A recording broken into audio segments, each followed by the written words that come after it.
Hello, everybody. I had a brief moment of how do I start chatting streams. And so here we are starting a chatting stream that looks a lot like me struggling to get my iPad to work once again, which is a tradition for starting chatting streams. I need my little pen to doodle with. Also, I'm kind of a little off-centered. There we go. There we go. That's nice. That's nice. So we're gonna give me a little struggle. We're on a struggle bus journey today. Me, you, this iPad. I have a whole thing of topics to talk about, but I do want to get some drawing done. Once I figure out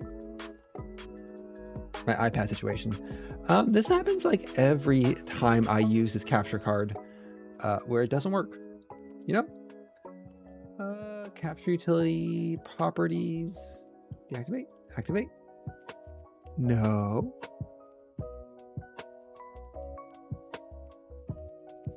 OBS virtual camera. Elgato, okay, configure video. Is the card plugged in? Nice bit of troubleshooting. I had so much time ahead of this. I had like 15 minutes to spare. I'm like, oh, I'm all set up. I'm all ready to go. Oh, I have 15 minutes. Let me just play. Let me just play a little bit of Windrose. I could play a little bit of Windrose. Do some clear cutting of our base. And now look at me. Now look at me like a fool. Like a fool struggling with his HDMI input devices. What's this button? Eject hub feature controller. I don't know what that is. Okay, we're gonna try this again. Now, usually this works by plugging and unplugging a bunch until it works. It's very scientific, very tried and true. Let's see if it works. If not, it's gonna be me chatting against this blank screen, which is fine, I suppose. It's very exciting. New? No? iPad? I'll just drink scotch and have a blank screen. All right, I gotta, 1 second. I gotta crawl under my desk for this. Gotta crawl under my desk. Sometimes this thing works just flawlessly. Sometimes. Okay, something happened.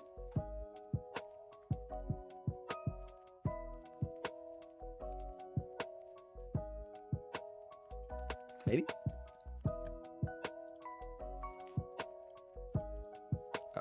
Uh-oh, OBS not having problems.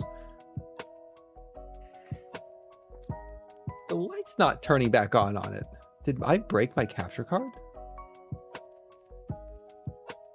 Uh-oh.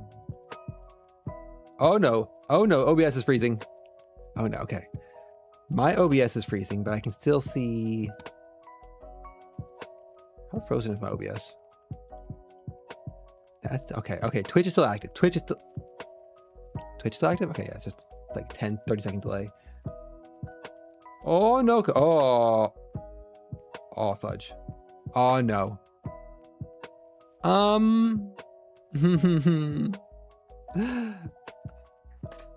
OBS might be broken.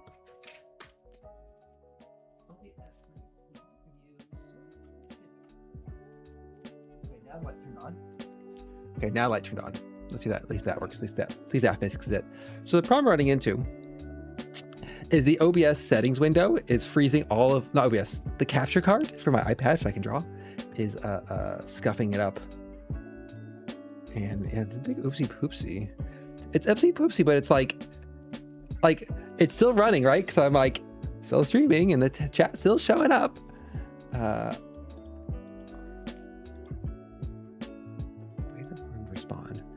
I don't want to kill OBS because I have to reset everything. Who knows how? Resetting YouTube streams, it's like a pain. But resetting Twitch stream, Twitch is fine, but no one cares about Twitch. Can I change scenes? Give me a second here. Audio? I'm not sure that's anything, I realized. Oh, I don't have the right buttons I need. Oh, fudge. This is a great day. Whoopsie poopsie, isn't it? Now, this is how you warm up a chatting stream. I might have to restart OBS. So, sorry. We're going to reset this and hope for the best. Hope for...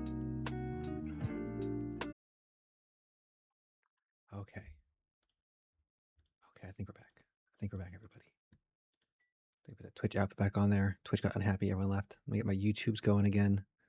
The YouTubes. I don't have any of my chat's not up yet. Getting there one piece at a time, one step at a time, rebuild it. There, get some back music. Stronger, faster, better. Now it shows up just fine. Ah! Oh no. My secrets. Hide that for a second.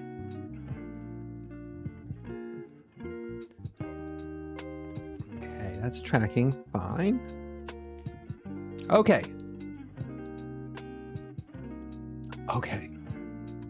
We are back enough.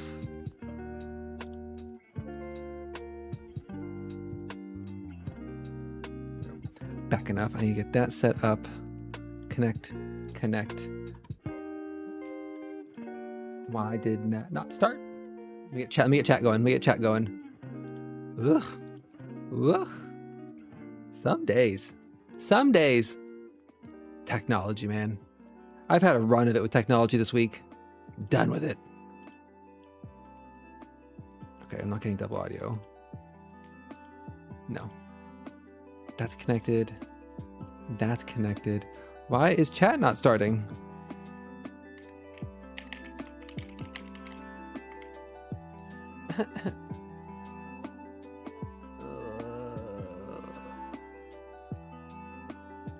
Start. 1 second. Again, that streamer bot. That's not starting? Why? Everything else started just fine. Why you? Why me? Why like this? Okay, well. Without chat, it kind of feels like a downer. So we're going to go to... so I never restart my computer. Because once I restart my computer, I have to like refigure out how all these things work and how I have everything set up. Instead of just leaving it open and on. I think put it as streamer bot. I bet you the streamer.bot.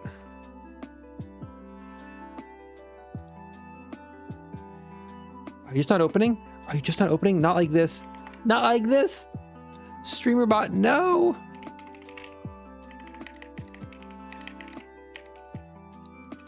Oh, you don't even have a... What, can I launch this one? No, that's a config file. It's not helping me at all. Logs. God, let's look at... let me run through some debug logs real quick. This is a fun use of a stream. Okay. What's your problem, streamer bot? What's your deal? Let's look at this log together. And by together, I mean, running from program files. Start path, C program files, streamer.bot. Okay. Starting, are you logging level debug? That's fine. Instance, Windows. If I push the button again, will you do the same thing?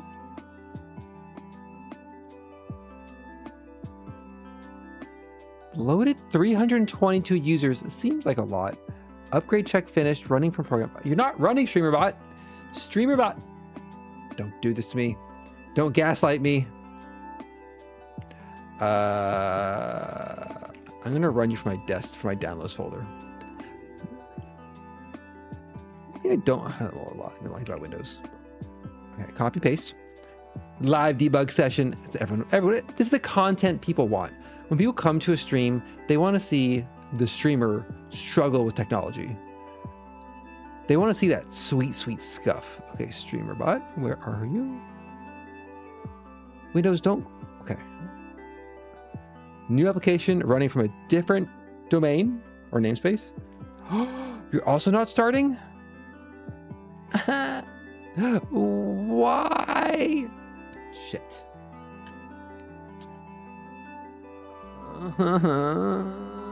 Backup. Why do you have so many backups? Here, let's run this backup. Downloads. Delete. Paste. Yes. Undo. Paste. Okay, so apparently if you copy from Windows, if you copy a file from Windows, it doesn't actually move it to the buffer. It just holds a reference. And then if you try to... Oh, backup's not the actual... what I think it is. Oh, for fuck's sake.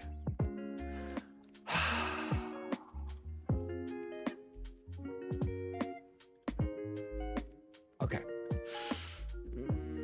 How do I set chat windows up?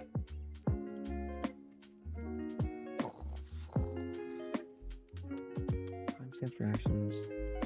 Top chat. Yeah, I want this. I want at least this to show.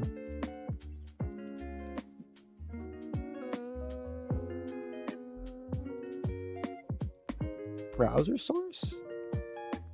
Deprecated? I forgot how to set up non-streamer bot not opening. You'd like to find a corrupted file. Thanks, bud. Oh, could be network connection. I had to reset my entire firewall system the other day because of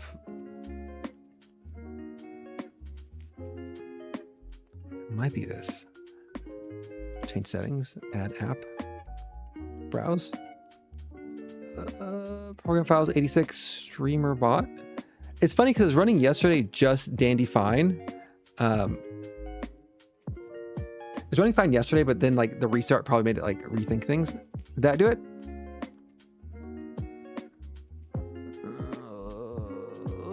Looks like that's a no for me, dog. Okay. Why though? Why streamer bot? I mean, I can look at YouTube chat just fine. But it's less fun, I feel. Updates DLL's data backup. How, like, it's funny. One thing started. My iPad right here. iPad. Happy.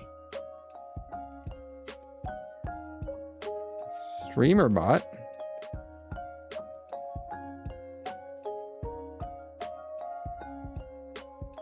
Sad.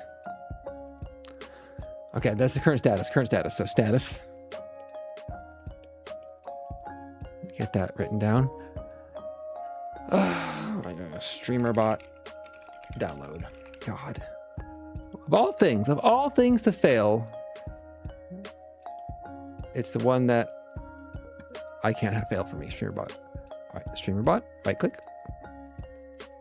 Windows, when I double click a zip file, I want you to unzip the zip file, not peek inside it and not actually open it up. God, shitty ass computer. Streamer bot. Fresh install. Aha, fresh install is running. Okay. Import string. Okay. And if I go into StreamerBot data and I paste that in, replace the files. And then I open up StreamerBot.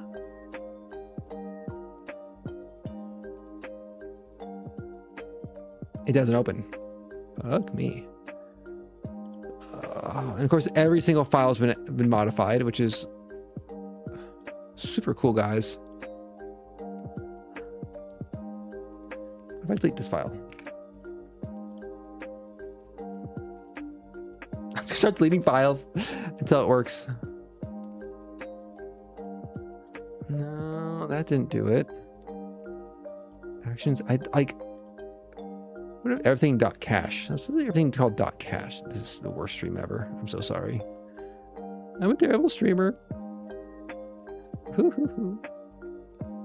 Delete that. All that is, delete that. Twitch rewards, delete that. Twitch data. Oh, let me delete all the data files. Yeah. Web view settings, Twitch data, pronouns, kick data, globals, first words, commands. Oh, not auth. Keep auth.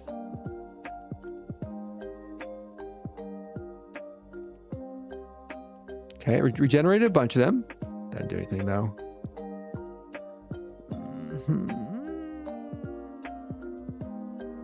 Weh. Hotkeys auth backup. Why are things so hard?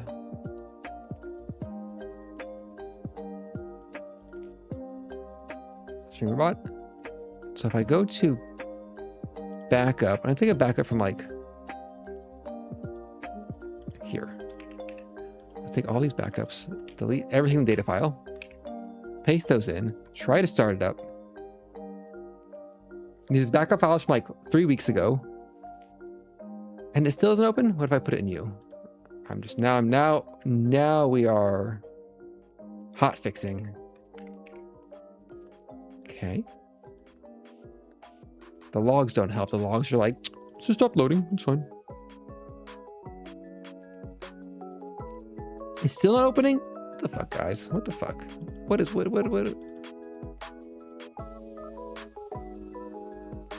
Users loaded, but loading config is what does it. Well, I mean, yeah, man.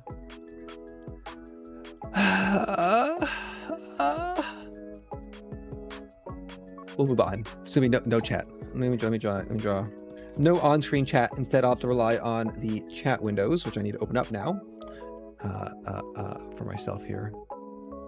So we're going to put this up, and then sorry everyone, you're not going to get the dual chat today because StreamerBot killed itself. It meant an untimely end of technology and feeling bad. Okay. Oh, you know what I can do? I have an idea. We're just going to put this here. Make sure I have nothing personally identifiable on my screen. Okay. Window capture, Firefox, chatting. Ha! We're just gonna do this. We're gonna do this today, everybody. There we go. Nice. Perfect. And then put that below my head. There we go. Problem solved. We have YouTube chat on the screen. Good enough. No one ever chats. People rarely chat on Twitch anyway. Let's go over here. So what's everyone up to?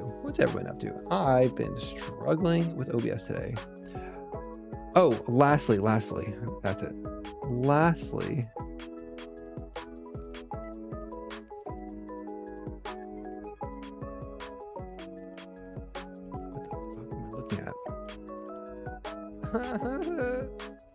window projector. Window projector full screen. There we go. Okay. 20 minutes later. If anyone's watching the VOD, just cut ahead. Just cut ahead. Make a note. Fix StreamerBot.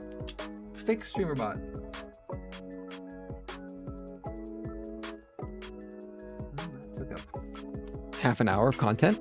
Pure content there. So what are we talking about today? What are we discussing today? Oh, and make a note here. So this is like about here.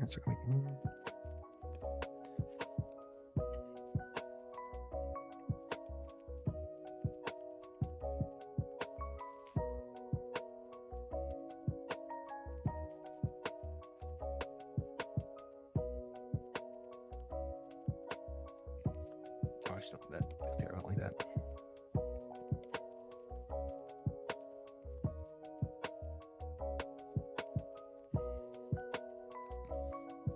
Chat broken. Perfect. What's everyone been up to? What have I been up to? I have my list here of things I had to talk about, my chatting list. I had, in theory, what I was going to draw today. Let me talk about that real quick. So we finished a 1.5 Dungeons and Dragons campaign about 2 months ago. I think I mentioned it last time. And we started a new one, a one-shot called Dino Island. Dino Island, which is a there was the big humble like itch.io bundle of like 700 games for trans rights in Ohio, I want to say, and Dino Island is in there if you've purchased that and are interested. It is essentially a 2 to 4 session Jurassic Park tabletop campaign using the powered by the Apocalypse engine. So we started that a couple weeks ago. I did the risky thing I've done this a lot recently. The risky thing of mixing friend groups. So this is the one where I had my previous tabletop group of me and 3 others. And as we're going to this, we realized that like a party of 3 for tabletop games isn't like perfect. For 4 players is probably like the best party size and dynamic. So for this one, I decided to try to pull in one person from a different fan group into it. And in that process, ended up pulling 2 in. And so I have a party of 5, but this is a couple week long session. We have to skip this week, but next week, probably the final one or penultimate one. And it's kind of to learn this new system because we're switching from 5e, traditional Dungeons and Dragons, to Powered by the Apocalypse, which is more like Monster of the Week. Which if my only touchstone for Monster of the Week was the Adventure Zone second campaign they did. It was Monster of the Week.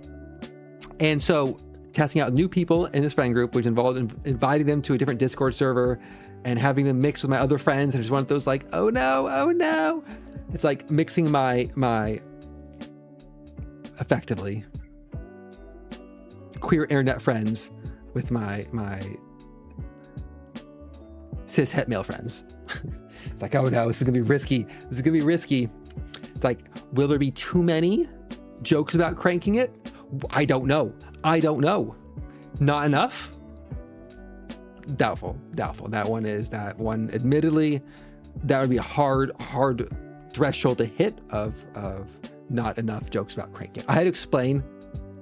So as part of that, this Discord server where I play with these 3 jabronis, we also play all of our survival crafting games, like finals, and most of my co-op multiplayer game is here.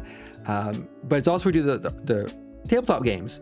So the 2 people invited can see us constantly like playing video games in the middle of the workday. But one of them jumped in today to the voice chat as we were playing Windrose, which is a pirate Valheim, so like a pirate survival crafting game. And oh no, that's not how it happened. Yesterday, she was in the chat and we were explaining the need for HOA rules in our survival crafting encampments because HOA rules were written in blood, and she asked what some of the examples were. So I shared. Oh, I can just take that screenshot and share that screenshot. Probably because it's one of my favorites. I gotta reopen Discord. Streamer working now? I'm just gonna randomly open StreamerBot until it works. Where is it?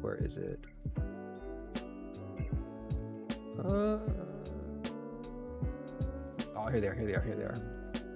Copy image. Let's see if this paste nicely into OBS.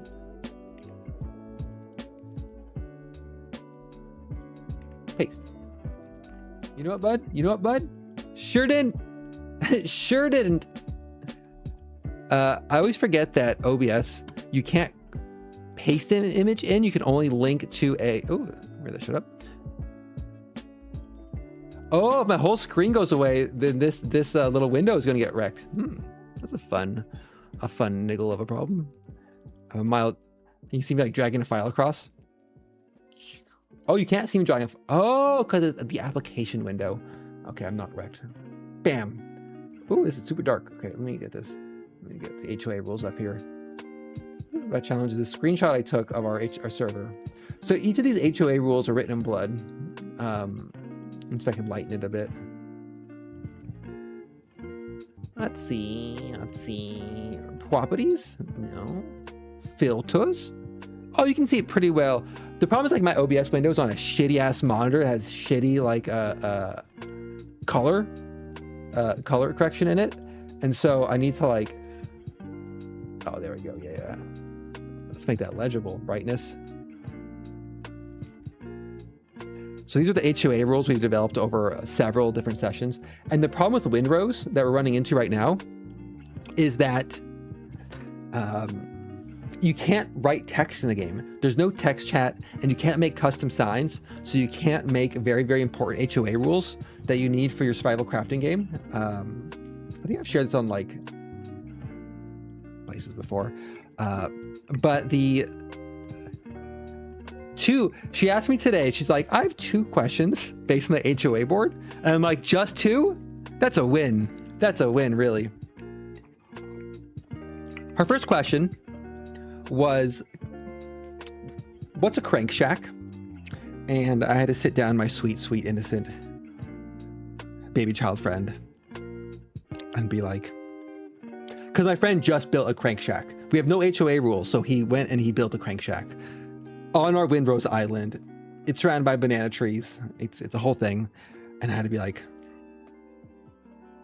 oh no, she said, what is cranking? And I'm like, oh no, not like this. Why was it follow to me? I was the only one in voice chat. So I had to explain that to somebody today, which was an experience for me. And that's one of them. And that infiltrates a lot of the oh no, I wish I don't have a mouse cursor. A lot of the rules. The other one was, yeah, not having HOA rules is real bad for us. People leaving just tree stumps everywhere, making garbage, not organizing things. You take the rules away for 1 minute and your friends fall apart. No experience murders. Which one was it? War crimes, crank. There's one on here that was, oh, altar boys are property. That's the rule, which is a deep Minecraft, Valheim, where my friend was capturing, what are they called? The little gremlin dwarfs, the gray dwarfs. She's capturing gray dwarfs and turning them to altar boys in his church he was building. And it was a whole issue. But anyway, HOA rules, very important when you're playing with friends. And so this is like the group I'm inviting friends into. I'm like, oh, I hope they don't all hate me afterwards and block me on Discord and never talk to me again. So that was happening in that D&D campaign. And then on the Friday, based on a conversation at Sakura-con, which is a topic we're going to put on here. We're going to put Sakura-con. We're going to circle back to this and cosplay. Circle back to those things. Don't worry about that. Expressed interest in playing Repo, and I kind of like, it's like, oh, I don't have anyone to like play it with. And I'm like, oh man, do I have some people who love Repo? And so that was another mixing of the same group of people with yet another friend in the hopes that everyone enjoyed themselves. I always forget. It's one of those things where if you're like, when you're friends with somebody for a long time, you kind of like, you've accepted them as who they are. And you sometimes forget that like, oh, that's right. They are personable people who know how to talk and hold normal conversations and like interact with other people and enjoy meeting people. And you forget that sometimes because you only see the depraved side of them that necessitates rules like crank as you are and no monsters in the house and minimal war crimes and 1 virgin per building.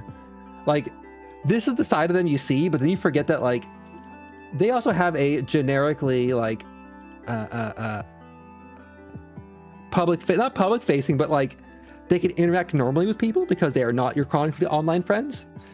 And so introducing them to other friends, I'm just like, huh, that's right. I forget about that side of them. So, you know, like when you are their nonsense outlet, like they're not like that everywhere else. So it's been like an interesting month or two of mixing these 2 friend groups together, nervously, anxiously. But it's gone well so far, so I'm kind of like pleased with that. The one addition to this group is way back. I had a Discord server for a D&D campaign I was running, and it's kind of gone to the wayside a little bit because it contains one friend and his husband who moved to Switzerland, so they abandoned us and dead to us now, and my ex. So that Discord server is getting a little less use, but like the one friend who moved to Switzerland, he was like, he mentioned playing Windrose. I'm like, oh, we're playing Windrose too. You can like, and he's like, you're playing Windrose? I'm like, yeah. And we replaced, like, you're Swiss and you're tall, and we replaced you with a tall Serbian, like close enough. And he's like, you replaced me? And we're like, yeah, of course. So we invited him to that server. So he's now in that server now to add a different dynamic to everything. It's the mixing of friend groups, man. Still find it nerve-wracking to this day. But it's good to do. I think I find it, I forget that it's important to do because like I want my personal social network. Ugh, that phrase becomes so tainted. My social web of compadres and buckaroos to be not like, I don't want it to be like a single point of failure, right? You don't want to be like, oh, if I lose this one friend, I lose all my friends. Or if I lose this one Discord server, I lose all my social like outlets or connections. If I lose this one thing over here, I lose everybody. And I forget that like, it's okay to like, if you mix it, you're kind of like strengthening it in some ways. Hopefully that's what I tell myself. So I think I've had the problem in the past where all my social friends were like, they weren't my friends. They were the couple friends. So they were friends of like me and my wife, or my ex and I, or my ex-wife. And so like when we broke up, there's the inevitable, who gets the friends? Do you see anybody? That whole thing. Or your friendships are all tied to a particular job and don't exist outside that job. And so I've been, adult friendships has been a journey I've been on for the last 5 years or like concerted effort, and it's paying off well to the point where I'm thankful when I have like nothing socially planned. I'm like, oh wow, this is amazing. Not thankful, grateful and appreciative of that time. It's been a hard, difficult road, but enjoyable. It's not actually hard. I just had to put yourself out there. Mostly for me, I just had to organize a bunch of events for about 2 solid years to get things going. Woof, woof. So that was my. I poured a large glass of scotch for myself before the stream, and I'm almost done with it. I think the tech support got me there. The reason I'm talking about Dino Island, the reason this came up is what I want to draw a target, is I'm going to assume my friend, my dear friend, who was on my DM in the previous campaign, is not currently watching, nor will be watching this. Sometimes he does. I'm hoping it's not today. If so, it's fine. 1, I've been informed he absolutely hates gifts. He has said, apparently in no certain terms, never get me a gift. Clear boundary. One of the players in our campaign wants to get him a gift for being our DM for 1.5 years. And my suggestion, I had 2 suggestions. I had 2 solid suggestions. My first suggestion, which I think is a 10 out of 10 banger suggestion, but does not exist as a product, is a pair of D20 truck nuts. I wanted on the, he has a camper van. So here's his little camper van. It's got a little thing here. It's got some doors, a little handle. It's got a little cargo pod on top. It's got some wheels, right? It's got some wheels. Like I wanted like a pair of just like off the back of his truck coming down, like little scrotum-esque pair of D20s. I wanted those D20 truck nuts. I thought that'd be a perfect gift. I think A, come in cool colors. B, you could have like a nat 20 or nat 1s coming up on top of your dice nuts there, your truck dice. 2, there's a good chance we could get his wife in on sneakily installing it on his vehicle while he is. Wait, no, ban.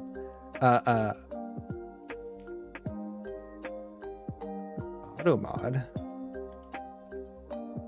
Oh, sorry, auto mod kicked in there. A good chance we can install a pair of dice truck nuts on his car without him noticing that we're installing it. Unfortunately, dice truck nuts or D20 truck nuts, not a product. We found some like 3D printed like D20 truck nuts, but they were like 2 inches in size. And like, not to be a science queen about this, but if you're getting a pair of truck nuts to put on your friend's camper van while they are not paying attention, so they don't notice it for a couple days until they've been driven around for like four weeks or so, you want them to be sizable. You want some heft to these things, durability. There's like a lot I'd personally want in terms of product quality here. Not a product.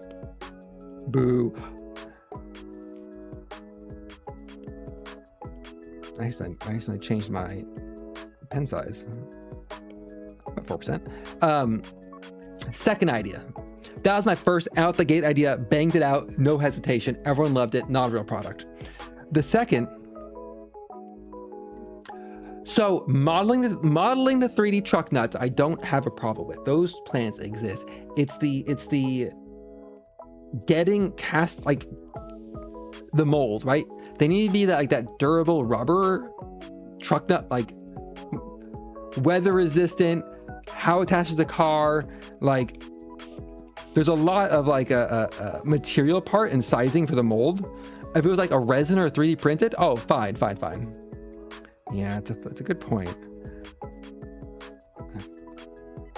Why am I using the world's smallest eraser?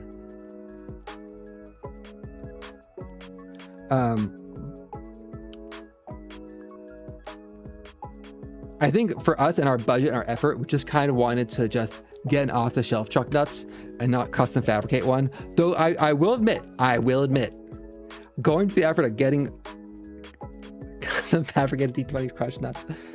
Let me make a note to revisit that. I'm gonna make a note here to revisit that to see if anyone has any leads on D20 truck nuts. Okay, I got that down. Second idea. New layer here. Oh, it's all in the same layer. Usually I'm better at layering things. Let's get rid of D20 truck nuts, not a product. Let's just move that aside. Second idea was, this is a traditional, like, you end your D&D campaign as you commission some artwork of like, you know, character,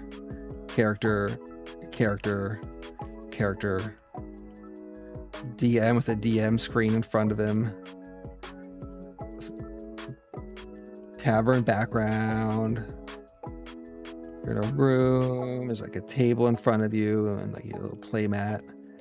Like this is the other traditional I'd say commission that I've seen done, and the idea of it was either to get this then turned into a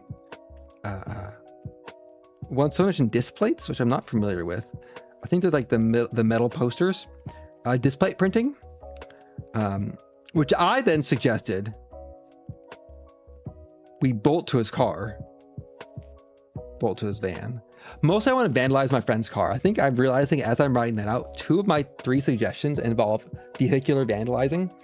I'm not sure what that says about me. It says I love my friend and I want to be part of something else he cherishes through permanent damage. The other one, now this is the idea I had. Tapestry blanket. There are the like those woven blankets with like the frilled edges that are sticking out, that apparently you can get custom prints on them. Well, not custom prints, custom weaves. You get custom weaves. They're probably machine woven. They're probably like, honestly, for the price, they're probably just okay. But get a tapestry blanket, like a woven blanket of the print of our character art, and give that as the gift. That was my other idea. Wasn't that expensive to get one?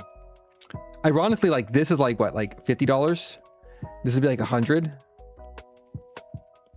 And then commissioning the artwork is going to be probably like 300 to 400. So I've commissioned a lot of artwork recently over the last couple years on this whole channel, this whole stream. And so what am I showing in chat? And so is one thing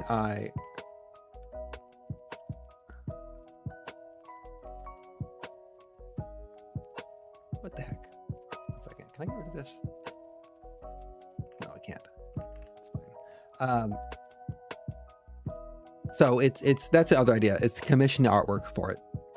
And so my draw target, what I'm thinking about today, draw target, is do a stick figure drawing of the poses and what I'd want in this piece, so I could take that to the artist and be like, please commission this. My friends, I love them, but they, I think, given free reign, would do some generative AI art and bring that to the artist to commission. And I'm pretty confident nobody likes that. Pretty confident internet artists don't like that. I think they're fine with it, perhaps, but it wouldn't make you them your favorite client. And I don't want to wreck my VGen rating by doing that.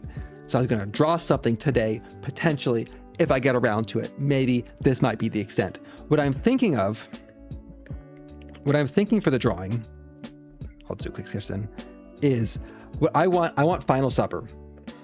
So we're gonna have like, you know, Final Supper. You got your deep lines, you got your arch here, you got the building, and then you got your big table.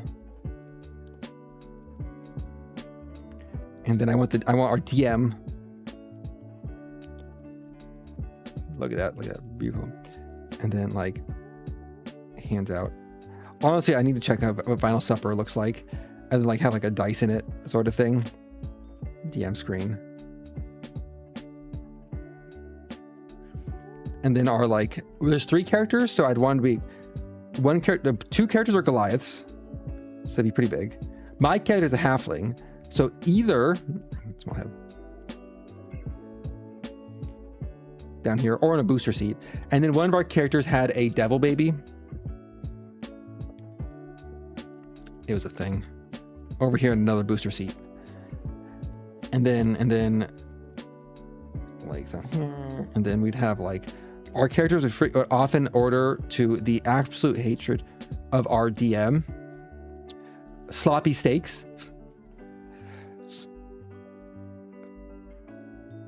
I don't know what steaks look like. There we go. And maybe slosh with water. And then each of us would have a cup of yogurt, because this was a depraved campaign of culinary tragedies. This actually isn't that bad. And then we could have like in the back here, we have like the Castle Barovia. Little bats flying around. And then here we have sad room, and we can have like, you know,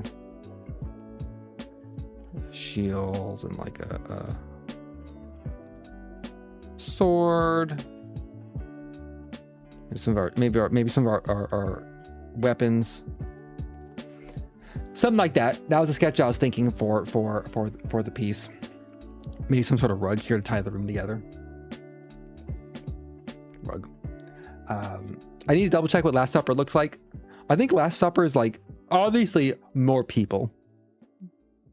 Please, I at least know that much. But in terms of proportions and look, I'm pretty sure there's like a big open window behind Jesus in the Last Supper. Let's look at Last Supper.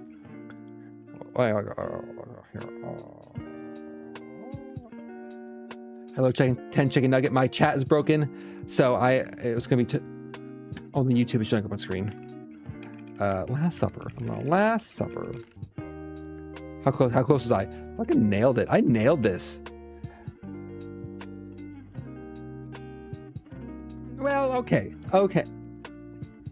Honestly, the Last Supper, the table angle is more like this. It's a little higher up. There's like a thing right here.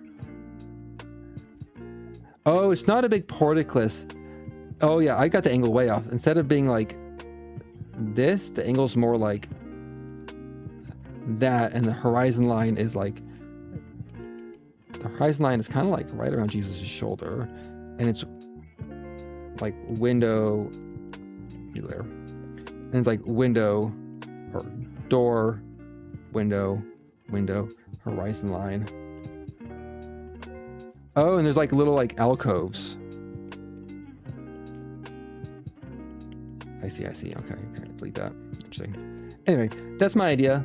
And then get it commissioned, spend the money. The reason this is a commission is gonna be $400 is we're asking for 4, potentially 5, if you want to include this devil baby, brand new character designs. And that ain't cheap. Character designs ain't cheap. Oh, let me try again. If I click stream about, you gonna work now? Alas. So I got make sure I had to make sure what do I call it? Twitch showing up my screen so I can see it. That's what matters. Also, notifications are all broken right now because my whole entire computer crashed and I had to reset things. Now everything's broken, sob, etc. So that's my idea for the art commission. And then we turn into a blanket or a disc plate, or we just give to a digital file to him and say like, this isn't a gift. We made it for all of us, but it was for you. So that's my idea. Leave it up there. Honestly, like, that's it. That's what I wanted to draw. Oh, make note. Last Supper. Oh, what's a better name? What's a better name? Last Supper, Last Supper, Last Strahd? No. Definitely like The Last, right? The Last Supple? No, that's not really on theme, but it's not bad. The Last Supplicant? No. Supple, Supper. Stupper? It's not a thing. Slumber. Sorcerer? We didn't have any sorcerers. Oh, The Last Sloppy. That's it. Beautiful. The Last Sloppy Steak. Ha! Fucking got it. Still got it, Sanish. You still got it. It's important that you make yourself laugh. Many times I send a joke or something on Discord and I just giggle to myself and I kick my little feet and I'm just like, make myself laugh. That's what's important. That's how I get through. That's what streams really are making myself laugh. Okay, let's keep that. Let's put that aside. Okay, let's put that aside. Let's go like this. Let's put it like right about here. Let me get my little to-do list back. So let's see. We had D&D gift. We had HOA rules. Let's talk about cosplay and Sakura-con. Wait, let me check. Oh, that's like a heavy topic. I'm almost done with my double pour of scotch here. It's been like an hour. Oh my god.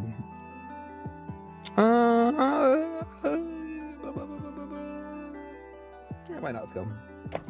Let's get this show on the road. I realized as I was setting the stream up that I haven't streamed in a chatting stream in a month because of Sakura-con.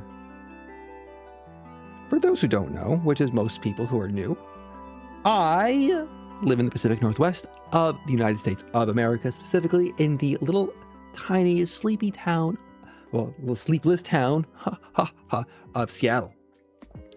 I find it's I know a lot of people worry about like doxing themselves, and for the most part, it's a very important thing to consider when on the internet. But a lot of people are in their like early 20s, earlier in their career. They have to worry about these things. They're women, which adds a whole other dynamic, or they're queer in a way that makes them very vulnerable. So they got to be very careful about these things. When you are mid to end career and you're almost 40, you're just like, whatever, man. I've been around the internet block a few times. It's fine. Not popping enough. So I'm in Seattle. So Sakura-con's our big anime convention. Sakura-con. Oh, my handwriting's awful. Look at that. Woof. Woof. Love it. Sakura-con is our big anime convention, which from what I have seen of Sakura-con and what I have read of other big conventions, it's okay. It's what we have, right?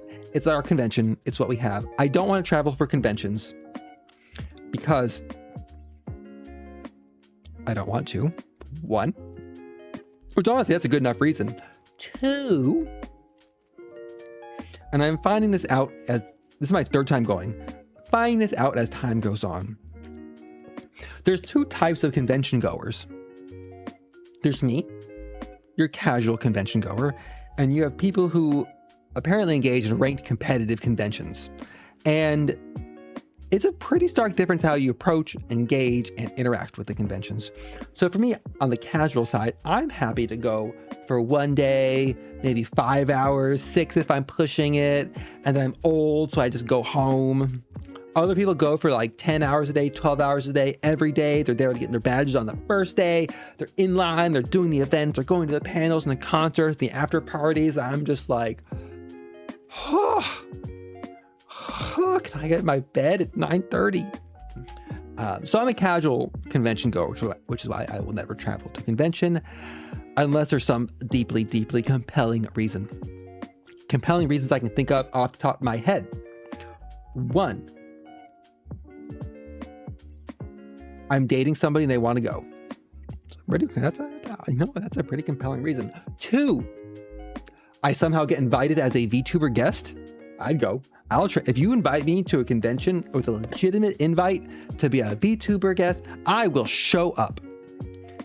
I like being invited, like a vampire. 3, if enough of my friends were going to convince me to go, and there's other reasons to be in whatever location the convention is, that's not like a convention like center in Anaheim or San Francisco, I'd consider it. Like if it was like compact with something like something else. Like I went to not Comic-Con. It's in April.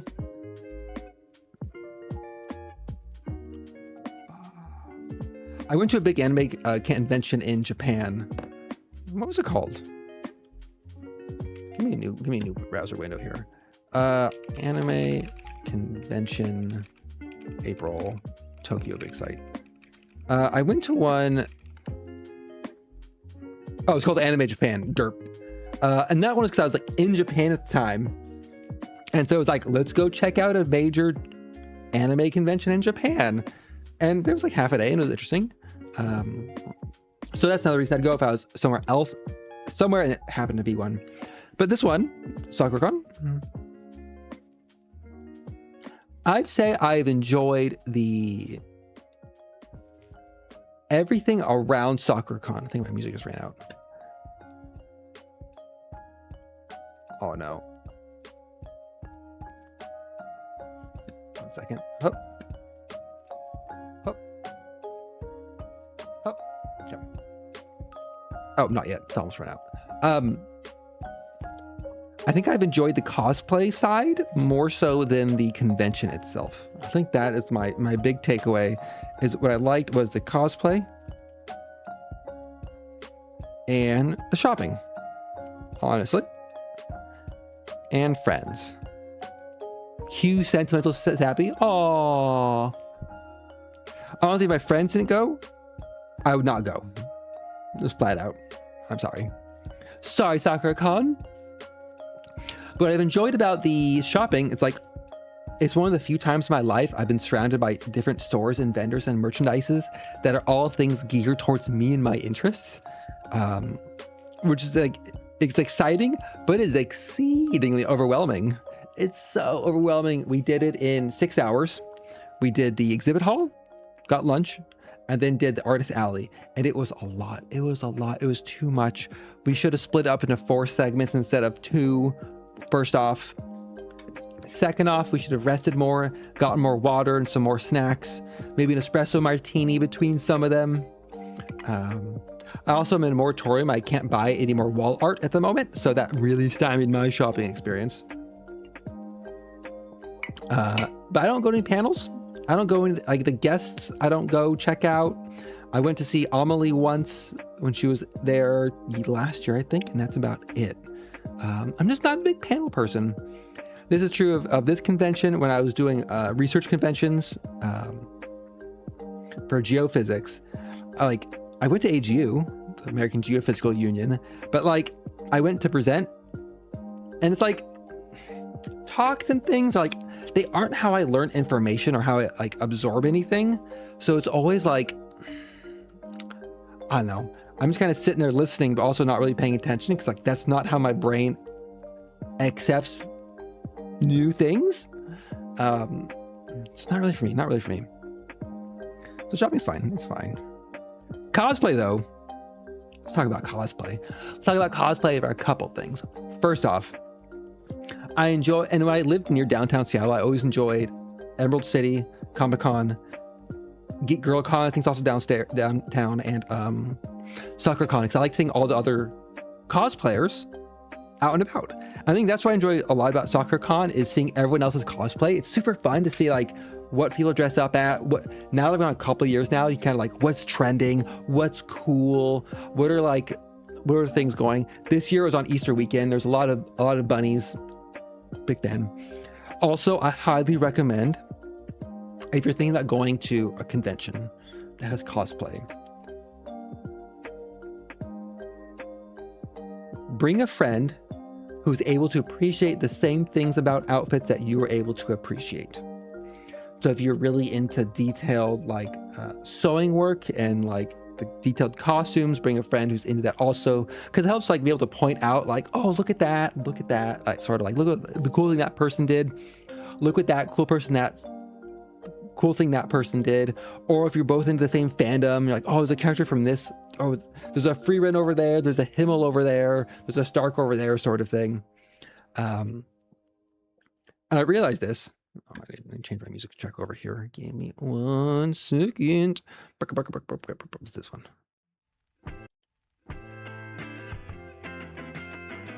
Oh, no, that one's a little too... Try this one. That's good. For me, apparently finding the friend to hang out with, because like we were like 8 people, and so you naturally, as you're walking through things, you split up. I'm gonna say this without caveats. So I'm gonna point out all the sexy spicy outfits. That's who I want to go with. I want to see those sexy bunny Mikus. That's what I'm here to see with this cosplay outfits. No regrets. That's what I live my truth. And my truth is I want to see Monday Girl outfits. I want to see people doing very risky outfits. Let's see those legs. I was very disappointed. Not disappointed. One of my friends was going to go in a Silver Wolf cosplay, but ran into trouble with the wig. And we'll get to wigs in a bit. We'll put wigs on this list here because I learned I hate wigs. And so she went with a maid outfit instead, which was very nice. But some of you have a friend and they say, I'm going to be wearing a Silver Wolf cosplay. Or I had one friend who, for one Halloween, she went as sexy Anton Ego. And you're just like, yes. I, platonically, as a friend, very clear about this, want to see my friend in a sexy outfit. Absolutely. 100%. And if they said to me, Sanish, we want to see you in this sexy outfit, I'd be like, yeah, I'll wear that. I'll wear that sexy outfit. Absolutely. That's called doing favors for your friends and being nice to your friends. That's why I've had a campaign for the last 2 years to get definitely all my male friends in this group, and ancillary all the everyone else, to wear maid outfits. Big maid agenda. Pushed a big maid agenda. And now I'm sitting here having successfully gotten like 5 people into maid outfits. Now I'm like, what about bunny girl outfits? What if we got a little bunny girl outfit for all of us? But then I thought about that deeply, and I realized I have to make it myself to get the sizing right, because that requires very exacting sizing. And I'm like, oh, okay, that's a next level, but a motivating level. So, for my cosplay, last year, I went in a maid dress. I wore a maid dress. It's a basic, your basic drop shipped from whatever Amazon or Femboy website you're buying from, maid dress. Assuming that's the only 2 places you buy clothing from, like myself. Then I've had a lot of fun. And then last year, sometime like 6 months ago, 8 months ago, probably my favorite streamer, Kamiyoshi Pantome, released through website called Wet Rose, I think. They did a pre-made cosplay of her outfit. And I was like, hell yeah. I smashed that buy button. And the outfit's great. I'll show a picture of it in a second. But it had a wig, and I learned I hate wigs. That's all I'm going to say. Maybe not all I'm going to say. I'm probably going to say more in a second. So it's written down here. But got that cosplay, got that outfit. And let me write this down here. Lessons of me. If you haven't bought clothes on the internet outside the expectations for your gender, this is a weird playlist. What is this song? If you have not bought, man, I want,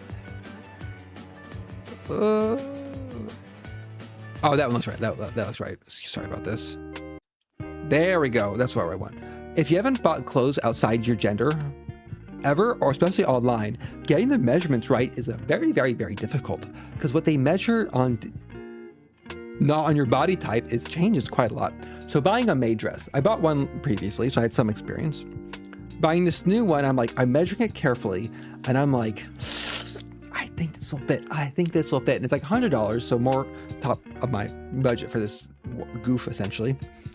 I measured it, it got in, and there's like this moment of truth. When you get a new garment, like a dress, especially, of like, you bought it online, it's like very limited run, so you can't like easily return it to get sizing and things.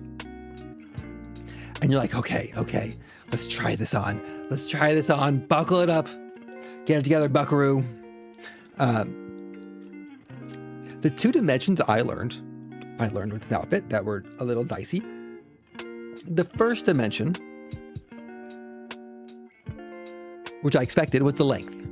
It was not quite what you call decently long enough for polite company. So that was one thing that came up. The second thing that came up was, which I didn't expect, it just fit around my rib cage. It's like an extra large. It just fit around my rib cage. I'm just like, I can barely zip it. I'm just like, oh boy, no deep breaths for me today. But it fit. However, in the intervening 8 months between my first test fit of this dress and Sakura-con, I started going to the gym and working out. Put that in the notes here. I started going to the gym and working out and doing some weight training. And so I didn't think about this. A month passes, 2 months passes. Sakura-con is a month away. And I'm like, it's a month out. Let's start thinking about these things. And then two little neurons in my little head here rubbed together and said, Sanish, my boy, you've been gaining weight from working out at the gym for muscle. You're gaining muscle mass a little bit. That dress was tight before. My child, it is now might not fit. Good news, bad news situations. Good news, it still fit. Bad news, that's probably because I've been ineffectual at actually gaining weight at the gym, which is fine. We'll get that. It's on the note here. We'll talk about the gym experiences in a bit. So I'll show a picture. That'll go to this lessons of me is the picture portion of this. So I had this Phantom dress. I had to buy some special underwear to wear with it, such that I did not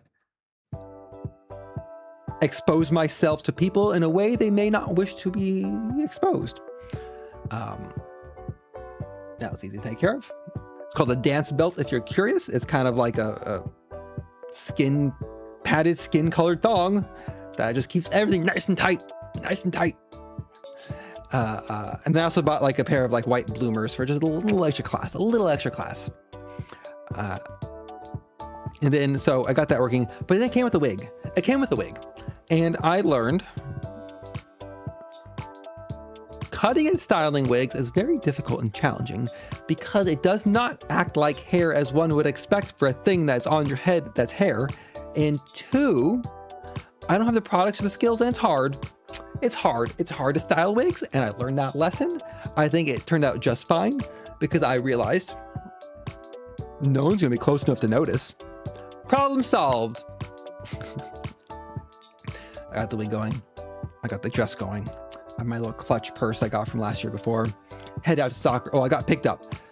So I walked through my neighborhood now in like 4 or 5 blocks or the last couple of years. I've done it in a maid dress. I've done it in a Ren Fair dress. And now I've done it in a Mint Phantom maid outfit. Just keeping it classy, keeping it weird in this area. So, friend picked me up. We drove to Sakura-con. It was all great. I'm wearing the same shoes. I wore the same shoes I wore last year that really cut my feet up, so I had extra padding. I was fine. What I did expect is last year when I wore a maid dress, I got some people, like a couple people like commented on it. Like, oh, like the dress, someone else wearing a maid dress, like wave sort of thing, like 3 or 4 compliments. And I was like, last year, I was like, oh shit, man, I just got like 3 or 4 compliments. That's more compliments on my appearance that I have achieved in the preceding 25 years. Maybe earlier, I don't remember earlier than that. Damn. This year in my Mint Phantom outfit, first off, I was the only Mint Phantom at Sakura-con that I saw. Not to say I'm special anyway. Probably because she was doing an actual like she was at Off-Kai or something that same weekend, so all the deep fans were over there. But I got about probably 30 verbal compliments throughout the day about people liking my outfit, and I got about 10 people who stopped me to take my photo of either myself or myself with them. Maybe it's like 7 to 10. I want to say I'm rounding up to 10 because it's a nice number and it makes me feel better about myself. So no one correct me. And so a lot of the day was me just like, something like, oh, I love your outfit. Can I take a photo? I'm like, oh, of course you can. And then I hand my little bag to my friend. I'm like, oh, hold this, my maid entourage. I have a photo to take. And then I awkwardly pose because I'm really awkward in my body. Because I don't know where it goes or how it works, but that's it's been life, right? And they take a picture. I assume it looks terrible. They'll never look at it again. But that was like, I've never had someone stop me to take my photo before, except in the time that I went to China in high school and I looked just like Harry Potter, but that was a different vibe. Didn't care for that one as much. So I enjoyed getting my photo taken, and I enjoyed the compliments. And you're like, oh, wow, the streamer appreciated attention in public. And I'm just like, shit, I do appreciate attention. I'm an attention hooer. It's fine. It's fine. It's fine. I live the preceding 35 years of my life, not taking up space, being quiet and being in the background. That's over for me. I'm here for attention. Look at me, world. I say to myself as I shit post on Discord today and stream. It's for me. So that's really fun. I like that part. I like that my friends all wore maid outfits. Almost all of them wore maid outfits, which is really fun. Get that maid agenda going. But bunny girl outfits, like, well, I would love to get like, you know, one of the like the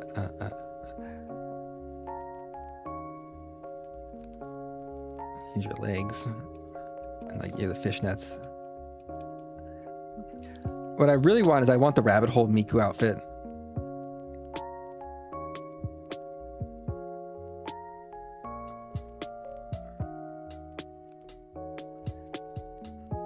Little shoes.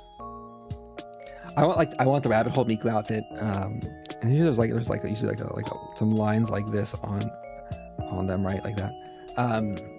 But man, getting that to fit, woof, woof. Not impossible, not impossible. Don't get me wrong. Like, I'm not saying it's impossible. I was just like, I'm not sure I'm ready to exude that amount of effort to get myself a bunny suit. Though being like, having the Sakura-con be Easter weekend, I'm like, oh man, it would have been perfect. It would have been perfect. I mean, I'm like, seriously, this used to show my legs in public. So what did it look like? What did it look like? Let's see. Here. So I shared this photo with my friends. Went, of course. They took the photo. My friends who my gaming, other gaming groups. I did share it at work. I actually did share this at work. We have a VTuber channel in my work. So my work's like 15,000 people, let's say. Our Slack has a singular VTuber channel that has like 8 people in it. They don't know I'm a VTuber. Shh, shh. If anyone's trying to work here, shh. But I'm like, hey, I went to Sakura-con. I dressed as Phantom, and here's my outfit. So I shared it there. I'm gonna share. I'm not sure how long I can share this. I'm not sure how long I can look at a photo of myself. It's funny because I'm like, I am perfectly happy of how I look in a mirror when I'm moving a little bit. But when I'm still in a photo, something about it, just like, it's like the camera angle, or it's like in terms of like the aperture, not aperture, the focal length of the camera, the angle it's taken at, the fact that like, I'm hypercritical of myself.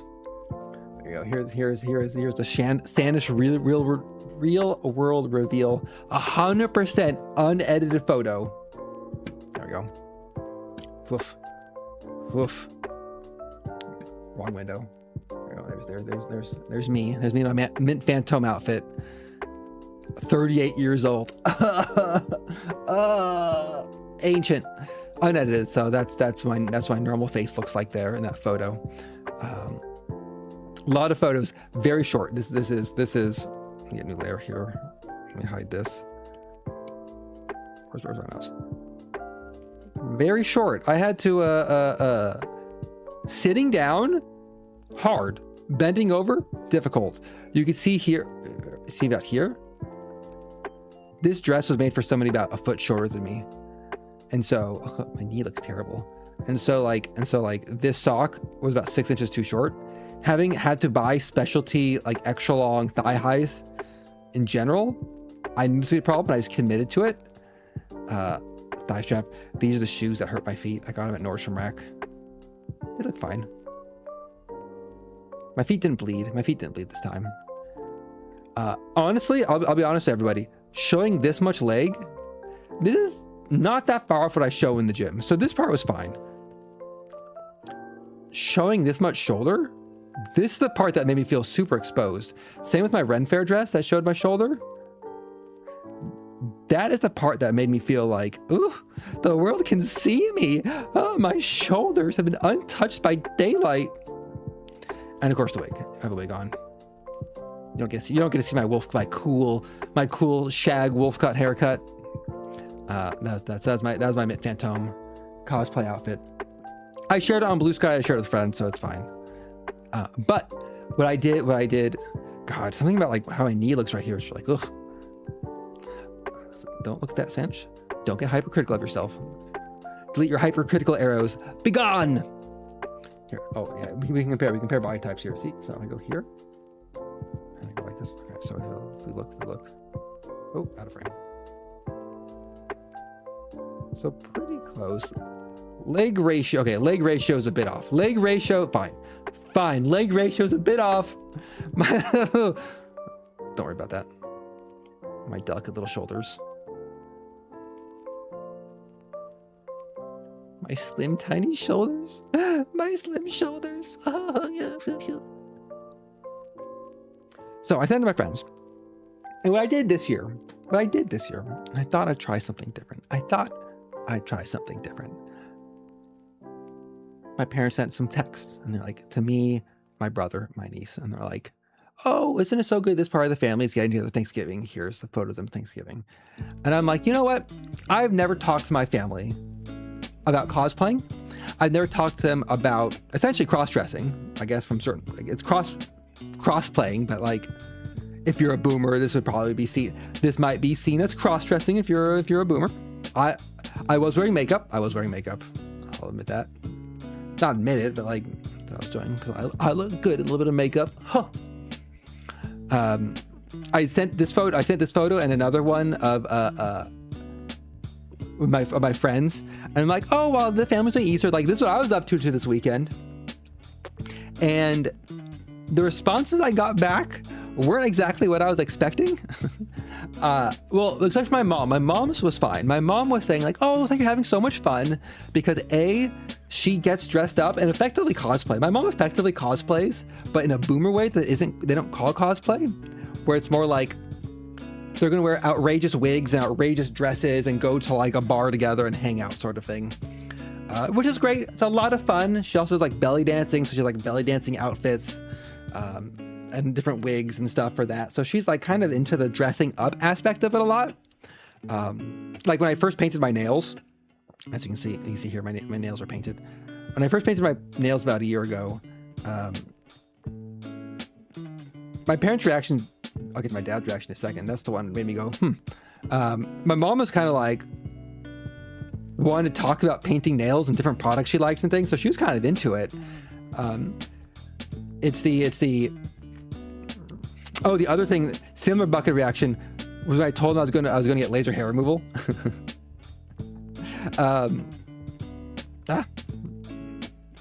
Undo. So that was my reaction to my mom. My dad just sent me a private text. I was like, you do know that was a group text, right? I'm like, yeah, Dad. Yeah, I know this was a group text. I was trying to share what I was up to and what I was doing to you, to Mom, my brother. Mostly I wanted to share it to my like 14-year-old niece, to be like, hey, 14-year-old niece, your uncle's a bit estranged and doesn't talk to the family much. B, a bit weird and a bit queer. And C, is into anime and dressing up weirdly. You know, I just wanted the niece to know someone in the family was like that. I don't know if she needs to hear that. I don't know if that's her in any way, but I just want her to know there's people in the family who aren't just like cishet, effectively. So that was the goal of setting that. But it got me thinking about cosplay and Sakura-con, and two things that came out of this. One of them was and this is not going to be a surprise. This is not going to be a surprise to anyone who's cosplay. It's not going to be a surprise to a lot of people. Cosplay gives you a chance to explore gender expression, how you see yourself, and ways you can potentially change how you look and feel. And so cosplay is great for that. Things I've learned from that first maid dress. So this time, it's about 13 months ago. It's a year ago, I wore that maid dress for the first time, and that's where I explored a lot of this to begin with. I've learned things that I liked from cosplays. Hair removal. Honestly, by far what I've liked the most is I shaved like my legs for that first cosplay, and I've been doing it since, because I'm like, oh, I actually like don't feel bad about my legs this way, or the rest of my body when it isn't covered in body hair. Oh wow. And so from this, I've been doing laser hair removal, which is one, painful as shit, but two, makes you feel a lot better about yourself. So that was a big plus. Like that a lot. That part, big fan. Dresses, they're kind of fun. I have not experienced the same, like, I would say, having identified it as, I'm not going to say someone here has said this and made me go like, oh, I guess that is that. The same level, like gender euphoria of the hair removal. Dresses, they're fun. I think it's a fun thing to do. I don't think it's the same level as like, so this, I'll just, we'll call it, we'll say this is S tier. Dresses, I'd say that's like B tier in terms of feeling good about myself. Like, it's fun, it's nice. I like how I look in them. I've always thought I would look good in a dress. I'm not sure why I always thought that, but I always did. And I tried it on, I'm like, yeah, you know what? Except for the whole super flat chested thing, I look pretty good in a dress. Thank you very much. Makeup was the other thing I tried. And you know what? I'll give it A tier. A tier on makeup. A little bit of makeup. Kind of nice. Kind of fun. Painting nails. But it's fun. Not gender euphoria inducing in any way, but it's kind of fun. I like having fun colored nails. I've had some bad run of my nails getting messed up from my nail polish. That's fine. Wig. This wig and trying on like the long hair. D. My hair is similar to this hair. This is similar to what my hair looks like. Not exactly. My bangs are shorter. My bangs are shorter because if my hair actually was this long in my face, I would murder myself. But otherwise, wigs, long hair that way. It's just hairstyle. It's a shag hairstyle. There's no cosplay-esque outcome from that.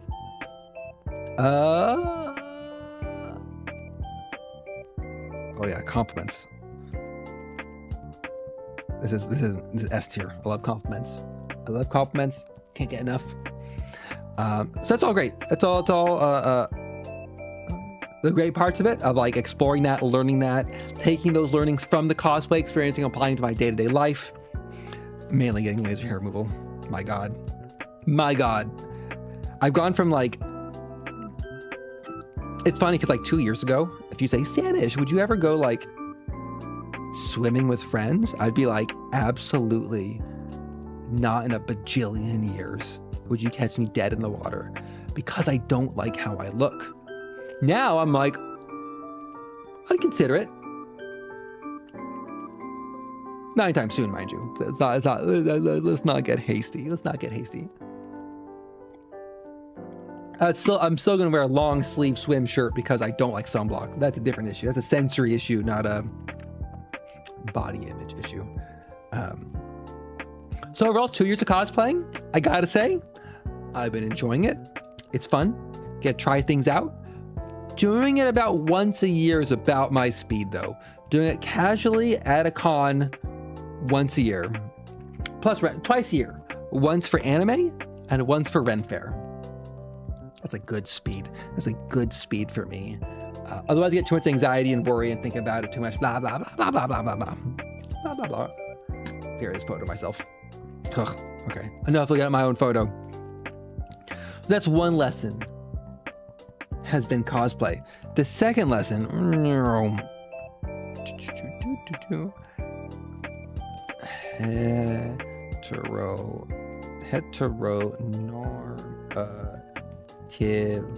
Dear Lord, what a word. Heteronormativity. The reaction from my parents to painting my nails, laser hair removal, which is funny because like they're perfectly happy with tattoos, which are a permanent body modification, but something that hair removal is like a different category, a conceptual category, which is a very funny kind of like thing. Like cosplay dressing and things. It made me like last year and a half I've been like spending it unpacking how deeply the like heteronormative expectations I was raised with, like often just implicitly through like family and school, family and school, and like unpacking that, and it's like it's been a lot. It's been a lot of like expectations of self that I've been slowly breaking out of and realizing that I'm like, oh, I can just like, I don't have to do this thing, or I don't have to engage in this, or like I can do this other thing and it's perfectly fine. Which is like, I mean, honestly, it's like a lot of these things feed into that. But the cosplaying, going through the process, has been pretty beneficial for that. And I've been like, is the journey done? The laser hair removal journey sure ain't done. Oh, it hurts. There's other stuff might be done. Might try like iterations on things, right? Iterating on things going forward, but not like anything. Like coming out of last year's Sakura-con, I'm like, oh, I want to do these things. I want to change these things. Get like do all this stuff. But now I'm kind of like, in terms of my persons, I think I'm in a pretty good place about it. Talking to people about it, and my family about it. That's the next step. For example, I have things I've not told my family. I have not told them that I am Arrow Ace. I have not told them I'm a VTuber. I have not told them.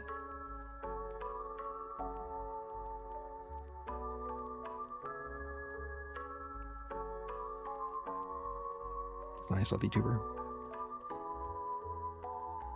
VTuber. Not a VTuber.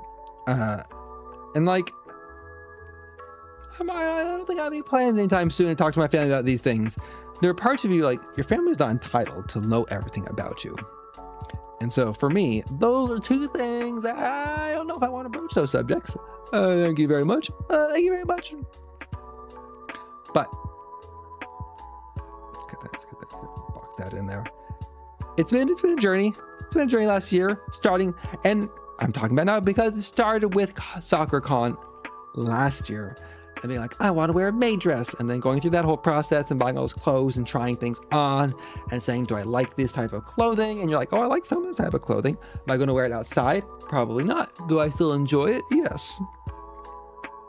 For example, in warm weather, skirts are pretty nice. Skirts are pretty nice. Crop tops? Not sold on crop tops yet. Thigh highs, pretty fun. Too warm, very warm thigh highs. No one tells you about the warmth part of thigh highs. But those are all fun. Fun things to do. Dress up at home. Dress up at home is perfectly fun and great to do. And that's what cosplay is, essentially an excuse to dress up, like Halloween. Right. Oh, Halloween's another event for the cosplay. But for Halloween, I just recycle essentially what I did at Sakura-con. I just did at Halloween. It's kind of like the outfit of the year sort of stuff. So that's been the Sakura-con experience. It was very exciting, very fun. Only going for one day, not the whole weekend, not the whole day. I didn't actually buy anything. I'm a bad Sakura-con guest. And then I don't think about the cost of it because then I get depressed. So it's fun. It was fun. I think that's all of that. Let me check my little notes, my notey notes here. I had to carefully spell out heteronormativity several times to know how to spell it.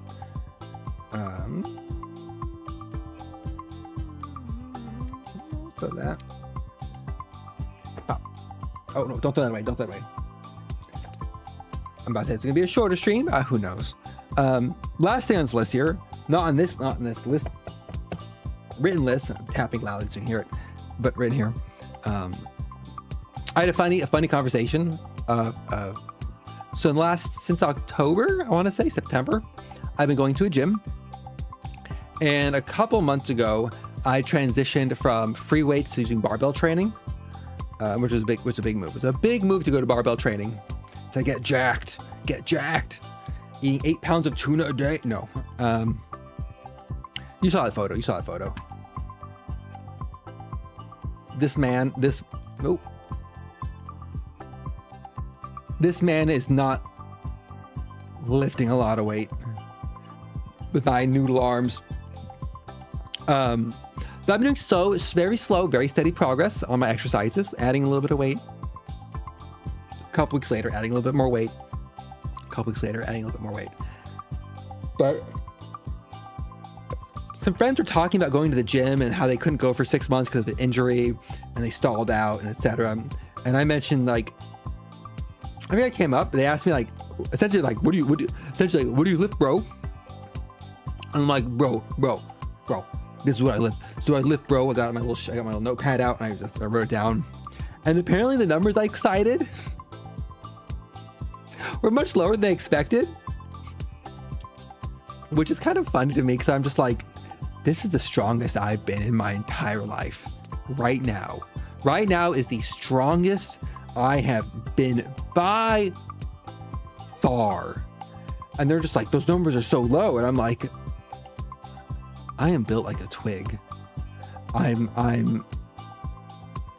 am not what you consider to be a paragon muscle mass, and wait, like, I wear a women's size medium skirt,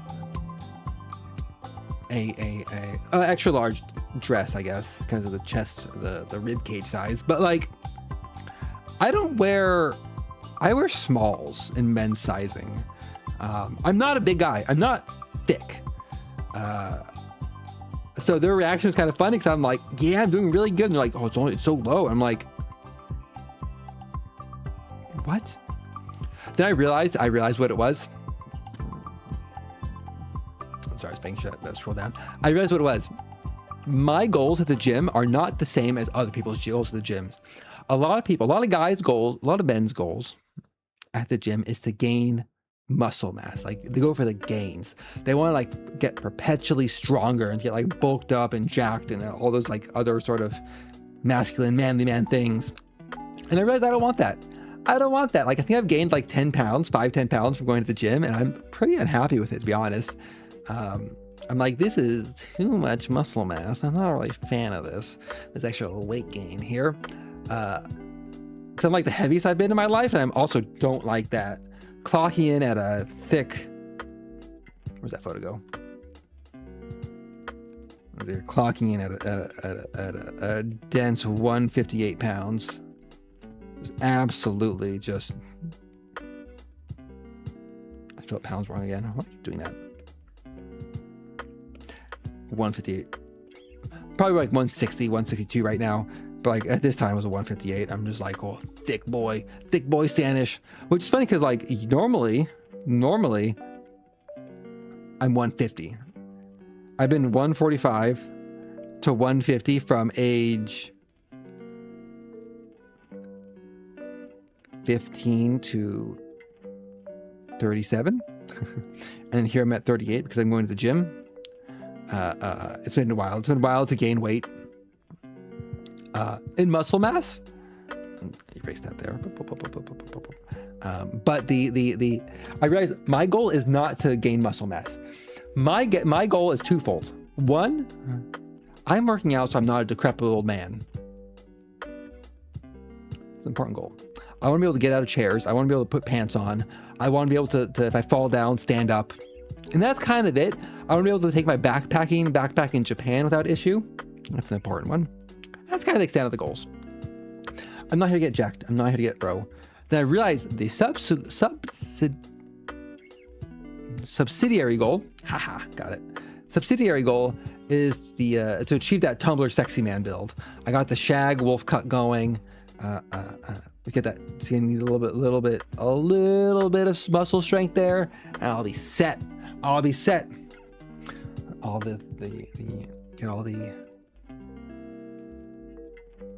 late 30s Fox girls on Tumblr. Just get the sweep them all up.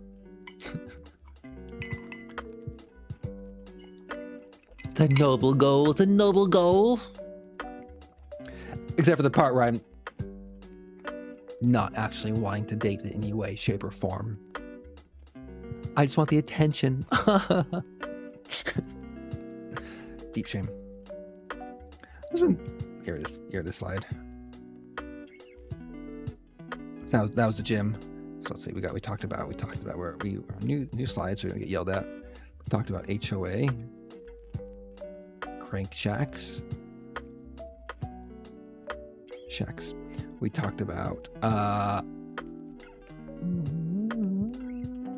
Stat McKellen, D&D gift, D&D item. We've talked about Sakura-con. We talked about cosplay. Talked about the gym. Bulked out. So we're lifting those weights, get those gains. You know how it is. I got a bunch of random things. We're gonna blow through these quickly. Random topics on my mind I've been thinking about. In a couple weeks, am starting violin lessons for the first time. Some of you may have noticed, I was doing daily piano streams for 2 months there, where every day I was streaming piano practice hand cams for about 20 minutes a day. At the end of that 2-month trial, I learned about myself that I'm hitting a wall in piano where I can't play 2 melodies on separate hands. So playing both hands together was not going well, and I wasn't really enjoying it that much. I think that's what it came to. I wasn't really enjoying it. I didn't really like vibe with the feel of the piano. I like the aesthetic of it. I like the aura farming of piano playing. Don't get me wrong, that was lovely, that was great. But when I first set out to learn piano, would have been 2009 when I moved to Seattle. I'm like, I want to learn an instrument. I want to learn to play piano. But that was my only choice. I was like, I want to learn piano or I want to learn violin. And so I had that in my head. I've had that in my head for 15, 16, 17 years now, that like violin is something else I was interested in learning, and I never acted on it for various excuses, but I'm acting on it now. So I've signed up for a intro fiddle class for violin, to learn violin in a couple weeks, and then I'll take private violin lessons after that. But I'm actualizing. I'm going to try it out. I might hate it. I'm not going to stream it because it's going to be a lot of for probably 6 months. But I'm in the process of now, and so I need to talk about acquiring a violin. Fortunately, there are several luthiers in Seattle where you can rent a violin. And so I'm trying at this moment to rent a violin. The problem I ran into, and this, I don't know the normie social expectations for this. There's one violin shop about 10 minutes away from me by driving that's got good reviews, looks nice and everything. And they said email or call for availability and pricing. So I wrote them a little email and I said, dear violin shop, I would like to rent a fiddle or a violin. After looking it up, a fiddle and a violin are very similar. You have side profile, you have kind of the boxy part of the violin, a little neck, little curly things, and you have like the strings attached like this, right? To the top of the violin. It's like, it kind of like shades in here and it shades out there. Probably some curving. Probably the back actually bows out a little bit to make the resonant chamber. You know, violin profile. Well, I learned the difference between a violin and a fiddle. I was always told they're the same instrument. I was told violins and fiddles, same instrument. Violins and fiddles, same instrument. Violins and fiddles, same instrument. Like, okay. Then I looked it up. They're not set up. They're the same. This part is the same. This part here, there's like between the two attachment points of the strings, there's a little piece of wood called the something. In violin, it's shaped like this, with like little grooves for the strings. And for fiddle, apparently it's more like this. It's flatter. It's exaggerated.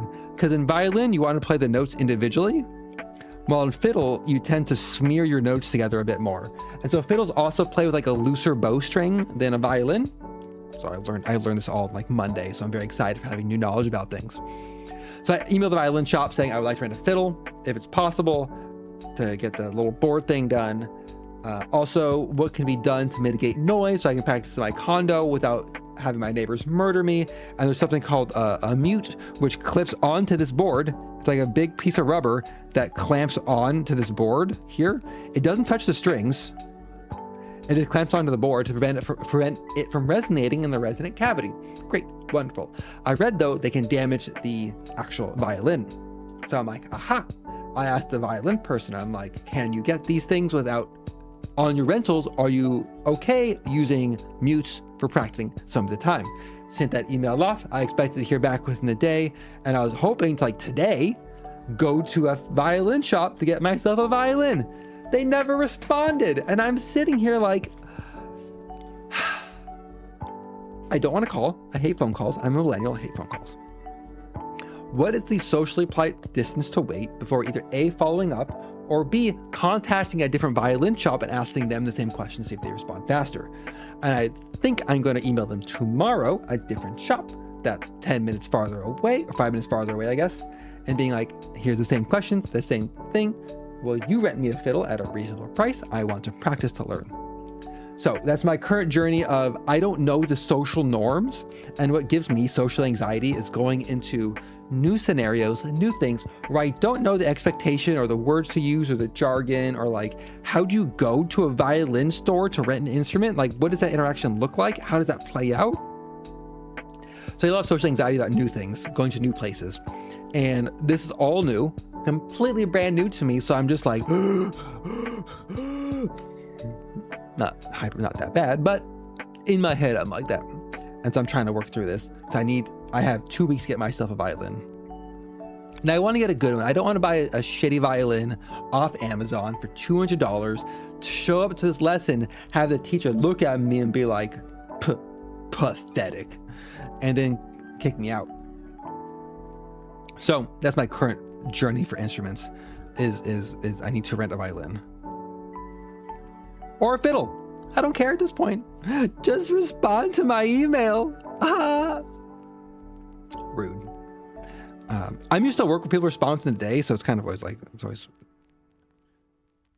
But then again, when I'm working with like an interior designer, I respond to her the same day and she's like, you're the most responsive client I've ever had. I'm like, what are people doing? They don't respond the same day they get the email or the next day.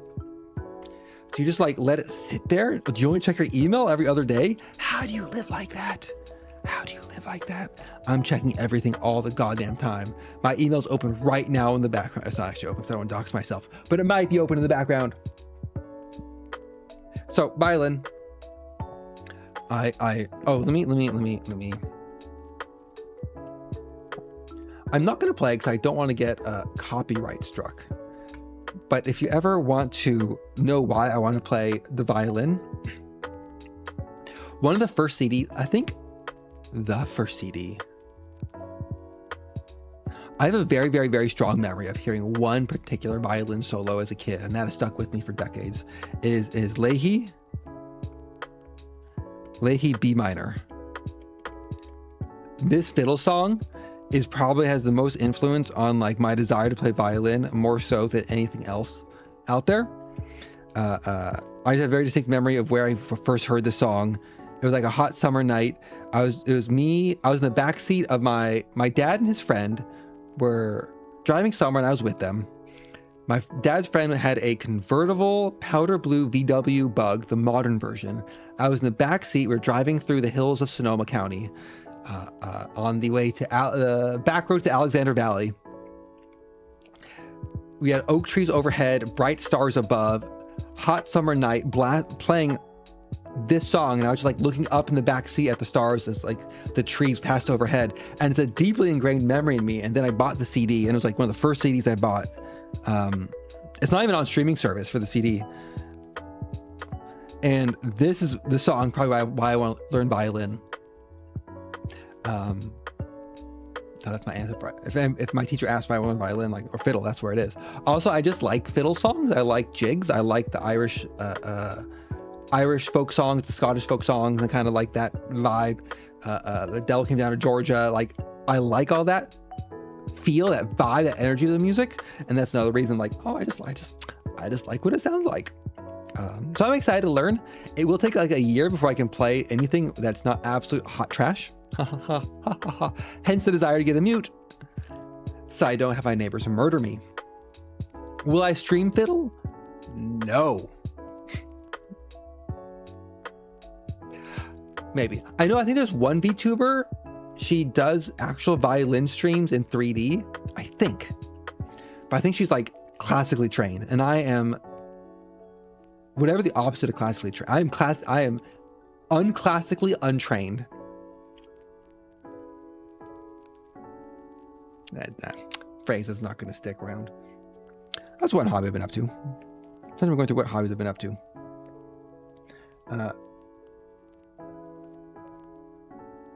Other thing I've been doing. I've now hit a point where I have enough vinyl records where I can pick out like 3 or 4 records and essentially queue them up, just stacking next to each other in a pile, and like listen for a couple hours of like a certain vibe or certain discography, and like do game dev work and Godot work. Or like today I was going through the Evangelion soundtrack and the Cowboy Bebop soundtrack as I was cooking dinner and cleaning. I've realized I've been enjoying vinyl records way more than I expected.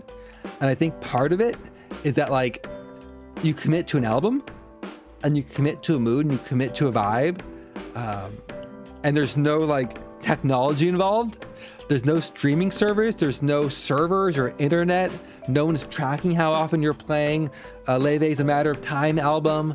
No one is noticing that you're playing that same album over and over again. And really, you should stop, Standish. Can you please stop streaming that same album? Not streaming, playing. Ha. So it's been a lot of fun. I'm enjoying it a lot. The only downside is A, it's expensive, and B, some of the albums I want aren't on vinyl. They never got a vinyl pressing, and I'm like, no. So I have to buy a CD player. Yeah, it's fine. I like expand my analog. A CD player is analog. It doesn't feel that. Calling CD player analog feels wrong. Feels deeply wrong. We're not going to say that, but getting rid of streaming digital services has been kind of nice, because I get enough that absolute hot trash garbage in my job. Not much to say about that. Was like a quick note there. I'm doing a lot of Godot game dev, which I would love to share. I would love to be able to share my game dev work, but I can't while I'm still employed. I'm so sorry. I'm so sorry. Once I am unemployed, though, I assume I'm going to get laid off in like July timeframe, give or take a couple of weeks. And so once I'm out of those, outside of those conflict of interest and NDAs and things, I can share some of my hobby game dev work. It's not good. Haha, haha. It's not good, but I would enjoy sharing it.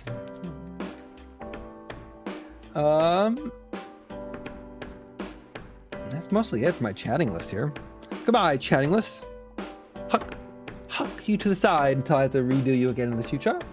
In the future. That was the kind of take. Sorry for the scuff. No, not this one.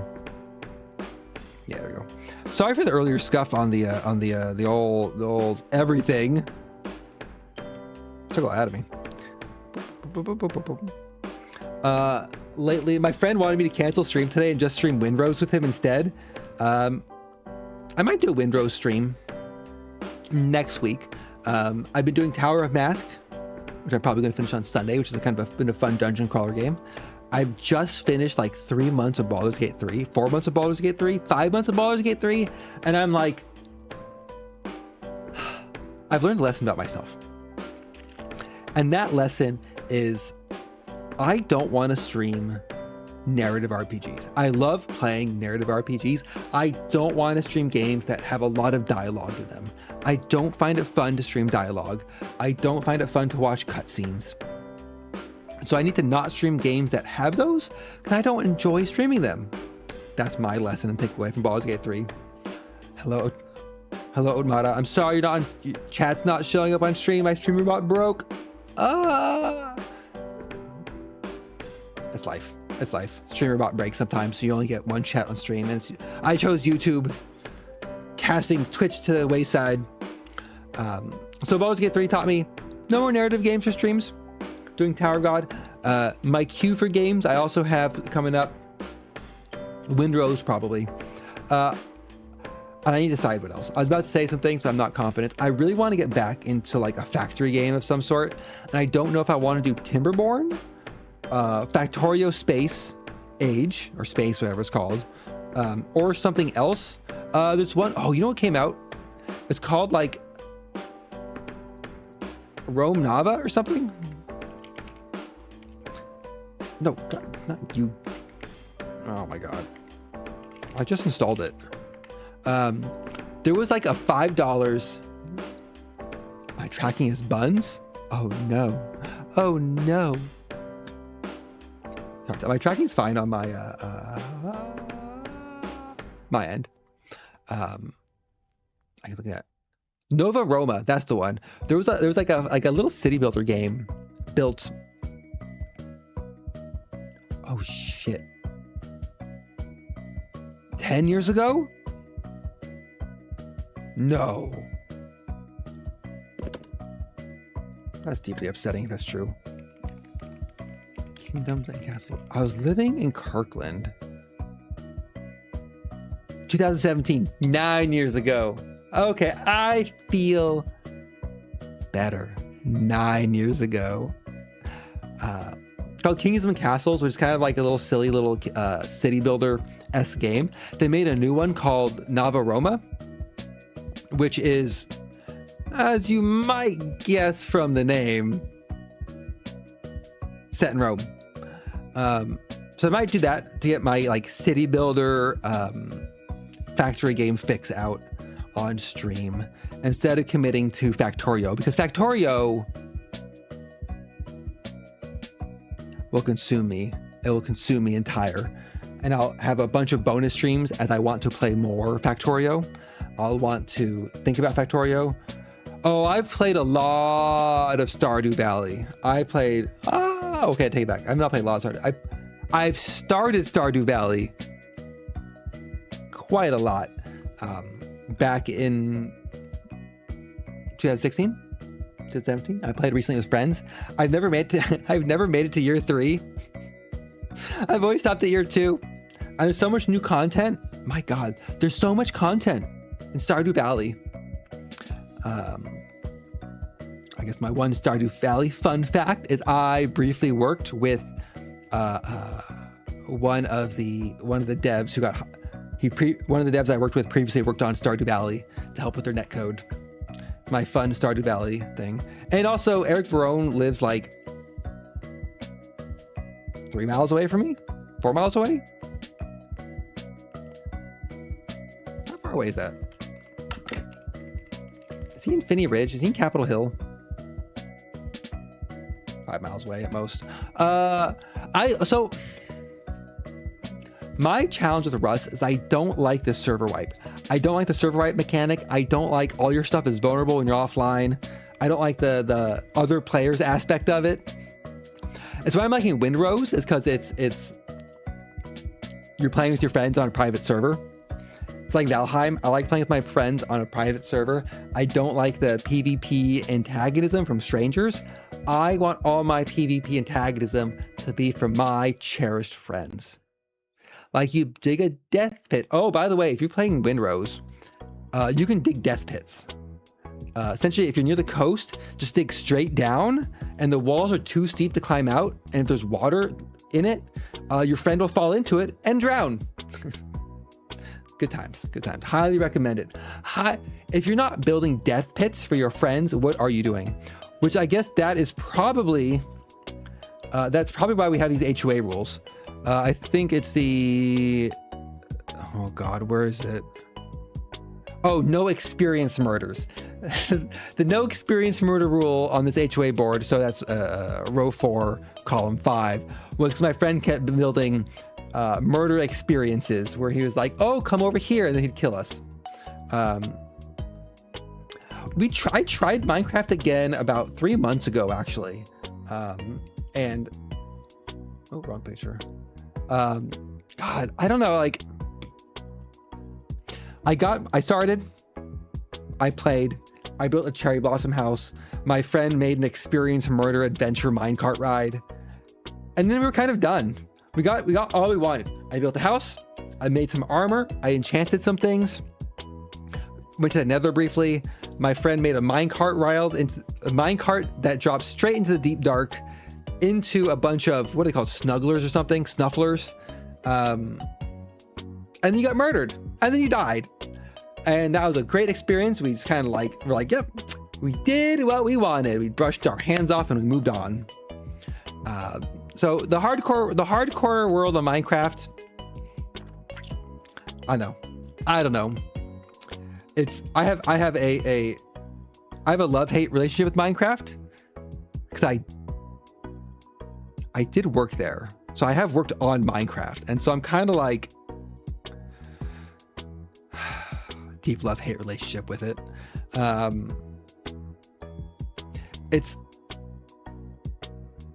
Oh my God, is Minecraft older than her? No, Minecraft came out in 2010. Oh God, there probably are kids out there playing Minecraft who are younger than Minecraft. Oh, I hate that fact so much. I'm not sure my niece plays Minecraft. She's 18. Learning how people play Minecraft is still still blows my mind a little bit. I have one friend who's like, oh, we should play like Skyblocks or something. And I'm like, what in the fresh hell is Skyblocks? And I didn't even look it up. I'm like, I'm playing vanilla. I only play vanilla Minecraft, and I'm a terrible, probably heathen as a result. Just classic adventure mode, vanilla Minecraft on Bedrock. Last time was Java, I think. I think the last time I was playing Java for the first time. It has its own issues. You're 14 playing Minecraft. That's okay. It's not so bad. I've been inured over the recent years of having friends who are much younger than me. I've one who's a clear decade younger. And what she said still rattles my brain. She's like, wow, you've lived a lot of life. And I'm like, I'm just gonna turn to dust here with 1 foot in the grave. 1 foot in the grave as you bring that up over and over and over again. I'm finding people who are like the same age decade as me, but the start of it's when you're a full clear decade younger that it hurts a bit. And some other friends like 22. I'm just like, Jesus Christ, that's too young. That is too young. You don't know what it was like back in my day. We had to get fan dubs for our anime, or fan subs. I'm a cross you, old man. I'm already cross you, old man. Clear decade. Coding and streaming. So I've thought about that. I've thought deeply of like, how would streaming Godot programming work? And I can't quite work out like, I am pushing 40, my friend. I've not worked out how to like screen share programming, because like I tab around a lot between like browser documentation, VS Code, Godot engine, terminal, and I don't want to share my full screen. I'm never going to share my full screen here. I don't share my full screen at work. Yeah, 40, my friend. 40. Almost 40. Almost 40 isn't quite 40. Phoenix Wright told us that. I think that was one terrifying. I thought I had like a couple like a year ago. One of my friends who was like 22. I just had this moment of like, holy shit. A few indiscretions when I was in high school and I could have been his father. I was like, oh my God, no. I know. It's aged and wise, as I like to think of myself, when really it just means old and cringe. But that's fine. Sometimes we're old and cringe, and that's how we lived our life. And we lived our life like that for decades even. We were there when the old magic was written, etc. Because realizing someone could be your kid in an alternate timeline is really weird you out a little bit. Yes. Ancient decrepit. You got me. Applications are currently closed. I don't mean this in any way, shape, or form, but I'd be a terrible parent. I'd be the most neglectful parent.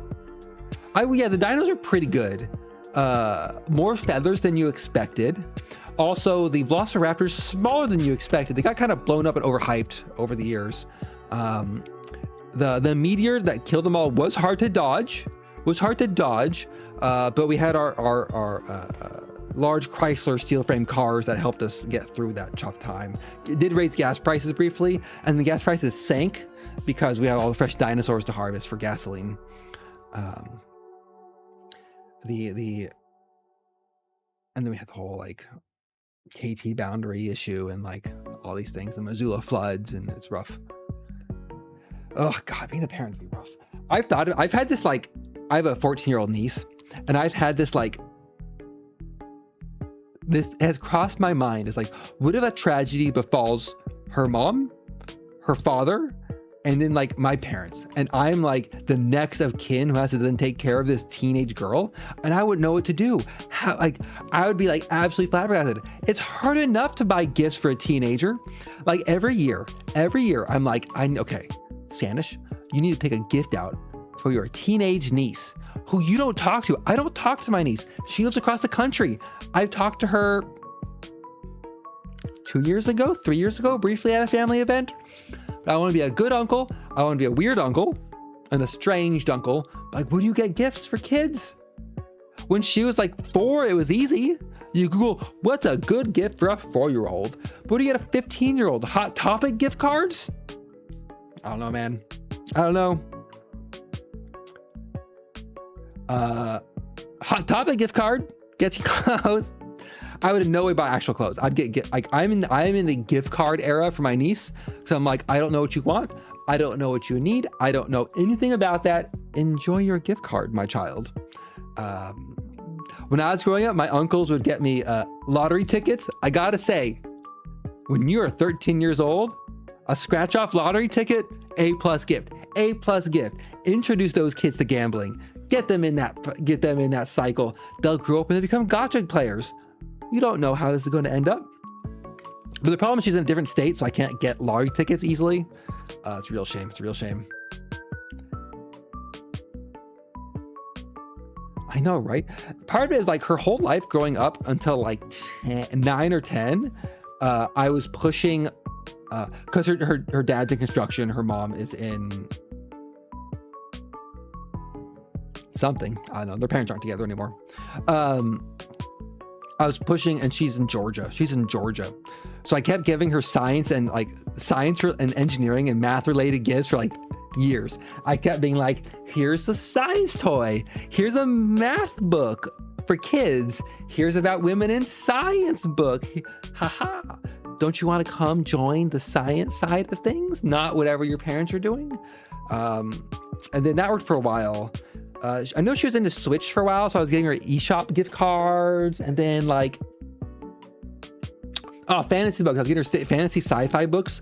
Really, I'm trying to like subtly corrupt the youth, being like, oh, here's this Ursa K. Le Guin book. It's definitely not about gender nonconformity in any way. Ha ha ha! It's a fun sci-fi book.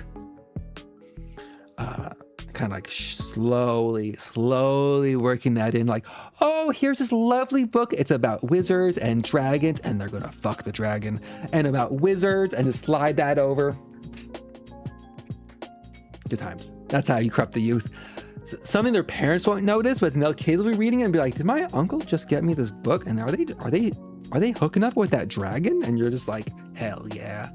Welcome to fantasy novels. That's my goal. My goal is to corrupt the youth where I can. It's my part. It's my contribution to society is corrupting my niece slowly, very subtly over time. The idea being is so that she leaves Georgia and comes to a better state. If you're in Georgia, full offense is meant when I say that. So I know I said it before, and someone's like, I'm in Georgia. I'm like, hoo-hoo. But yeah, let's get them like, come back to the West Coast. You have weird uncle, nice cousin, loving grandparents. But I've had that thought experiment, like,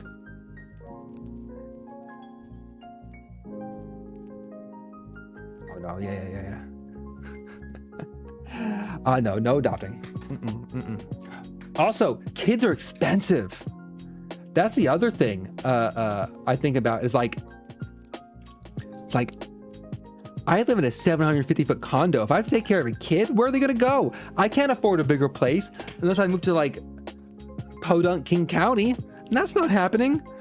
Second off, like, would I move to Georgia to take care of this child, or would I have them move here? Who knows? Tornadoes, terrifying. This week, I don't like that ratio. No, thank you. No, thank you. Give me my volcanoes.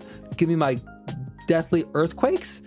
And that's it. I have no natural disasters in the Pacific Northwest. We don't have much heat. We don't have much cold. We don't have bugs. There's no bugs here, very few bugs. Man, terrible places. The whole Midwest is like a lot of bad weather. It gets really hot. It gets really cold. Yeah, you have tornadoes. Other places in the country have hurricanes. They sound awful. Flooding. Did I mention the bugs? I've had friends from like the South and the Midwest, and they talk about, or Texas, and they talk about the bugs you guys have. I'm not sure exactly. Oklahoma's right above Texas. Yeah, awful bugs. Like, oh, that's your giant house centipede. I'm like, that's my giant burn my house down. No, thank you. Ugh. Oh yeah. Look, if you hit enough tornadoes, you're just like, yeah, ride it out, go down to the pub. It's fine. I mean, it's like, what I like about the natural disasters in Seattle is you can't see them coming. They're just going to happen. They're just going to happen. And my problem with the South and Texas and this Eastern Seaboard is all of your natural disasters. One, they occur every year. That's not great. Two, you see them coming. So you're like, oh, the hurricane's coming. Is it gonna hit us? Is it not gonna hit us? Maybe it's gonna hit us, or maybe it won't. I could not live like that. I could not live like that. Let me just like instantly die in a volcano. Let an earthquake instantly flatten my apartment building and crush me to death and call it good. Don't let me see it coming. I want it to be fast. I want it to be unknown. And I want to be Pompeii style, encased in ash in some awkward pose. Yeah, well, that's the Scotch for you. But anyway, adopting kids, absolutely not. It's like no. I almost got not almost. It's on my to-do list to get the old snippy snip to make sure that doesn't happen. But kids are expensive, and I am probably going to lose my job in 3 months. Actually, not probably. That's not a negative thing. I hope I get laid off in 3 months. Let me put it that way. I get severance because I don't want to work anymore. Let's cut that out. That doesn't sound fun. Random tornado. No. See, tornadoes, uncool. Give me my earthquakes. Give me my volcanoes. We do get smoke though. That's a problem. The smoke's a problem.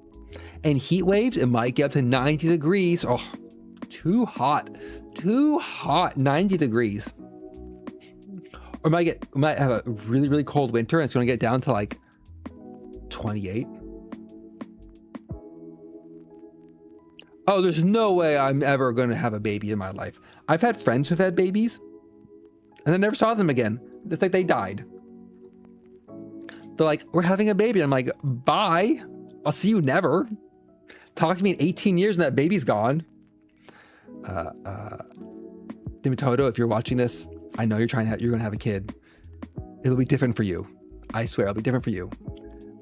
But not for me. Yeah, man, we're delicate. I'm fragile. I want to narrow, give me weather that spans from 48 degrees to 63. Give me that low, give me that high. I think that was today. What's today's weather? Yeah, man, it's like, yeah. Today's high was 54, today's low is 40. Perfect weather. Tomorrow's gonna be a beautiful, absolutely gorgeous day. 64 degree high, 42 degree low, light overcast, perfect, no notes, 10 out of 10. Leave it as it is. None of this, like, I hear about these weathers in other places. Doesn't sound good. How often though? How often we gotta check up on these things? That's the problem. It's like, I'd be. It's the taking care of thing and it's the money part. Like paying for money. Not paying for money. Paying for the kids' needs. Kids need like clothes and food. You have to like feed them. Heaven help you if they go to college. Dear Lord, that's just expensive. Oh God, no. Tax write-off's not worth it. That tax write-off for kids, not worth it. Every month you gotta feed. Oh, check on them. Yeah, okay. Check on them. You also gotta feed them once a month, I assume. Kind of like a cat. You just gotta like pour some cat food out in a bowl. Make sure it overflows a little bit. Cat set for a couple days. You check on it eventually. Yeah, guys. Put the kids to work. Now we're cooking. All right, kids, get back into the content mines. You're making your keep on YouTube shorts this month. Your ad dollars have dropped. Quick, make a dance. Make a viral dance. Get out there.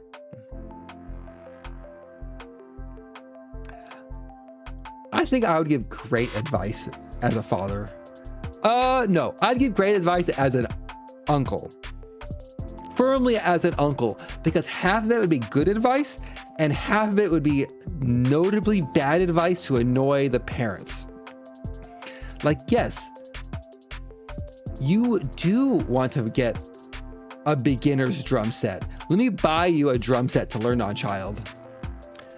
That's the type of uncle I would be. One year my niece she was like 10, and I was 80% of the way there of buying her a slingshot with glass marbles as slingshot ammo. I was almost there. I'm like, let's get this kid a weapon. Then I thought it through, as you should do when you're a responsible adult. You think it through and you'd be like, the problem is her father would take the slingshot away because he wants to use the slingshot. It wouldn't work. It's a real shame. But the light corrupt new. Get a kid a sword. Kids love swords. Quick lessons. See, airsoft. Like my brother had a paintball gun growing up. He learned some very important lessons about what hurts when you have a paintball gun. I didn't get hurt. I said you should go try these things, and I might be a bad person. I think is what it comes down to. I'm not quite certain. Jury's out. The on that front. BB gun, airsoft. Like I did archery. The key is you don't do the dumb thing yourself. You get a friend or sibling or cousin to do the dumb thing and see how it goes. That's my pro tip for you. Convince other people to do the things, then you watch and get the gratification from that direction. Why does this say? I just noticed it says loading at the top of my screen. Why does the top of my screen say loading? Oh, it's stupid streamer bot. BS. No children, please. Also, don't know how to talk to children, get along with children. Even as a child, I didn't know how to talk to children, get along with children.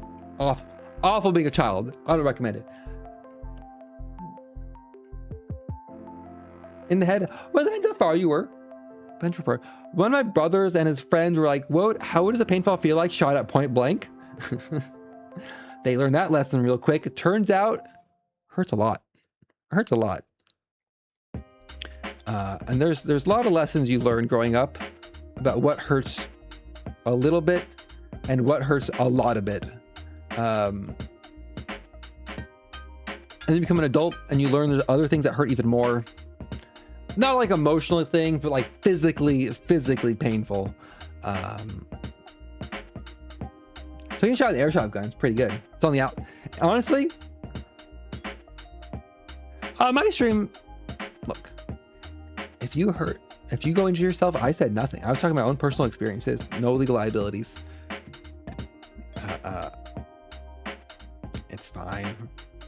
My stream's marked. Ooh, wrong scroll there.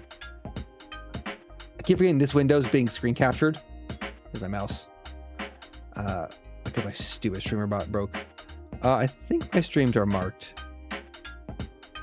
Oh wow, I haven't looked at my Twitch page in a while. I have 145 followers. How'd that happen? Oh, is it not marked? Oh, look at this. I haven't looked at this in a while. It's not marked at 18 plus. Damn. I was about to claim the plausible deniability. Oh, you know what it is? It's when I some games, when you stream some games, my screen isn't showing. Oh, it's showing for me. No, I meant the this is showing. But yeah, I'm not showing my screen. I was looking at my own screen.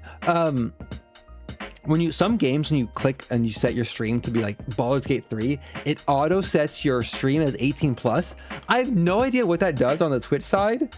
I've just noticed it happening. But somehow just chattings are 18 plus, which honestly, like, that's a miss. Not that look, you're on the internet, just lie about your age. Easy peasy. Oh yeah, no, the drawing, it's not stuck in drawing. I have nothing else showing. It's stuck on your shitty ass drawing, Fox boy. Yeah, no, I know. That's all I have on there. Usually I draw one thing and then I just chat a bit. The drawing part doesn't actually happen very often because I don't want to draw. I sometimes like to doodle and write like bullet points. That's not letters. Oh, let's hide my handwriting. My handwriting's bad. I'm a doctor. My handwriting's bad. Go back to our drawing. That's the funniest thing to me about like the Twitch 18 plus and like if you're a minor or not a minor, it's like look. I had this happen at work. Oh my god. I've been on the internet for a while, for not most of my life. I don't have Instagram. I worked at Facebook, and then when I quit working at Facebook, I deleted all Facebook accounts, and I'm like, never again. We're done here. I was working with a team. I work in the video game industry, working a team talking about logins, people logging into their accounts, and like one of the Gen X product managers were like, we looked at like the ages and like, why do so many people put their ages as like 1901 or January 1st, 1960 or like January 1st, 1950? And I'm like, bruh,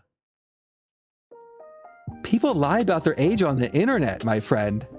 Like, of course, I've been putting my age as 1902, January 2nd on Steam for a decade.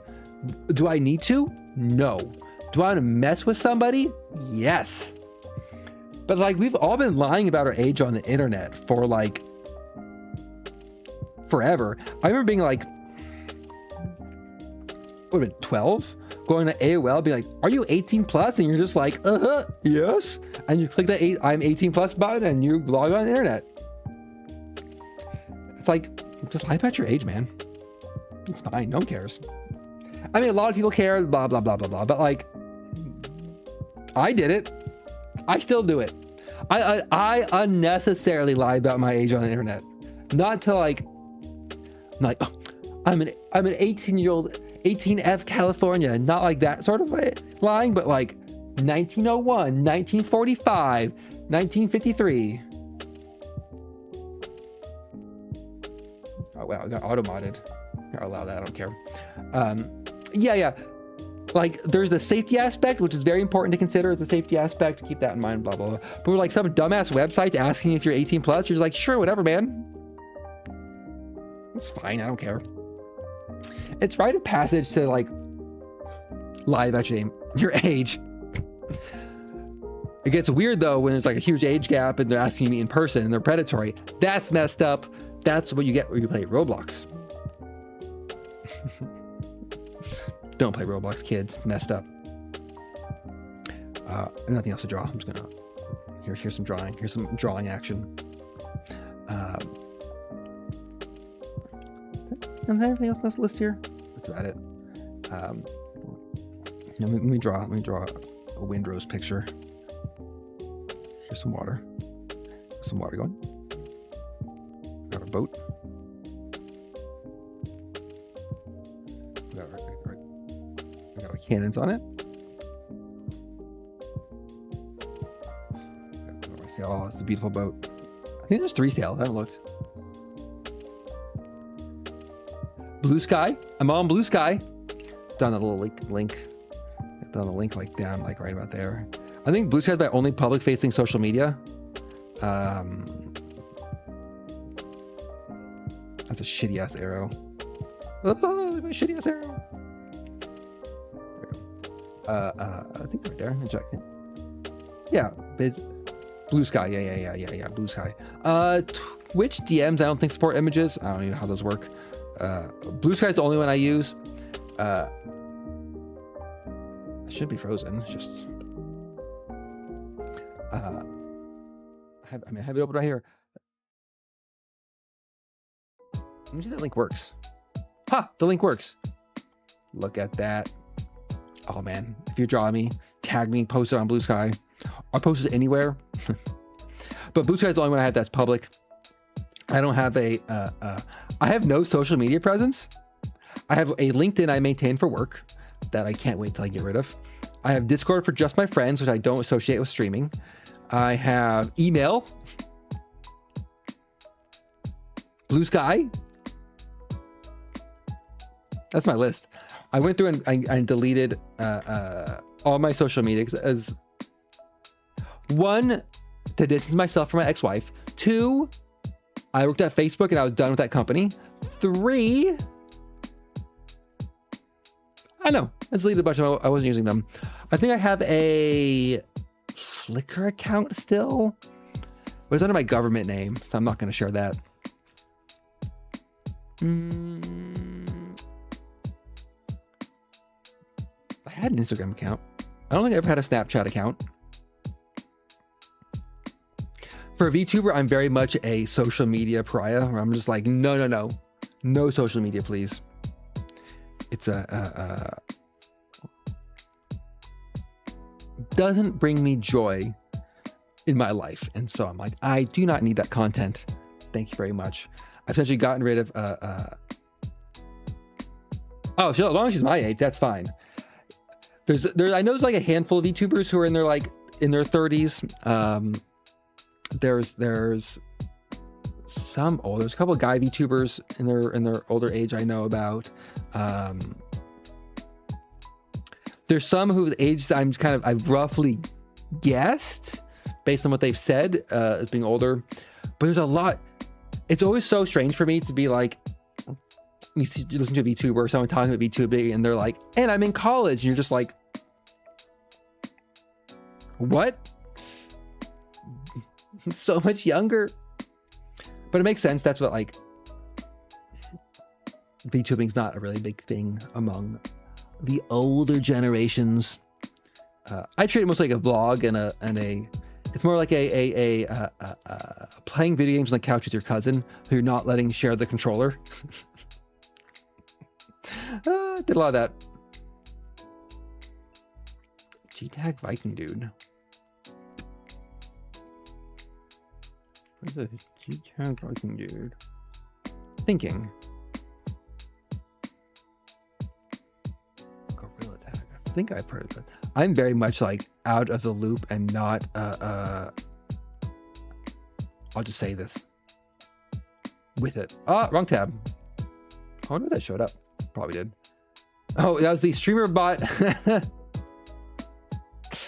Download notes where I was trying to fix my stupid thing.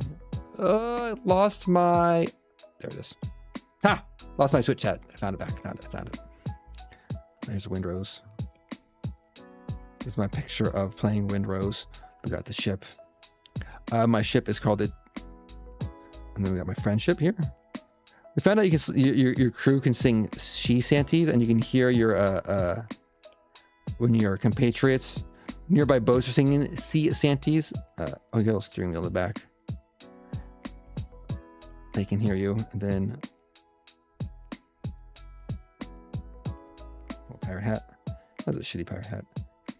So the problem with me in these drawing streams is I'm really bad at drawing, as evidenced by my sick ass drawings. And you got a big feather. There's actually 3 of us. There's another ship back here. It's not what ships look like. This is my interpretation of a ship. Here's early playing Windows. Bam. Maybe restart my stream. I'm looking at.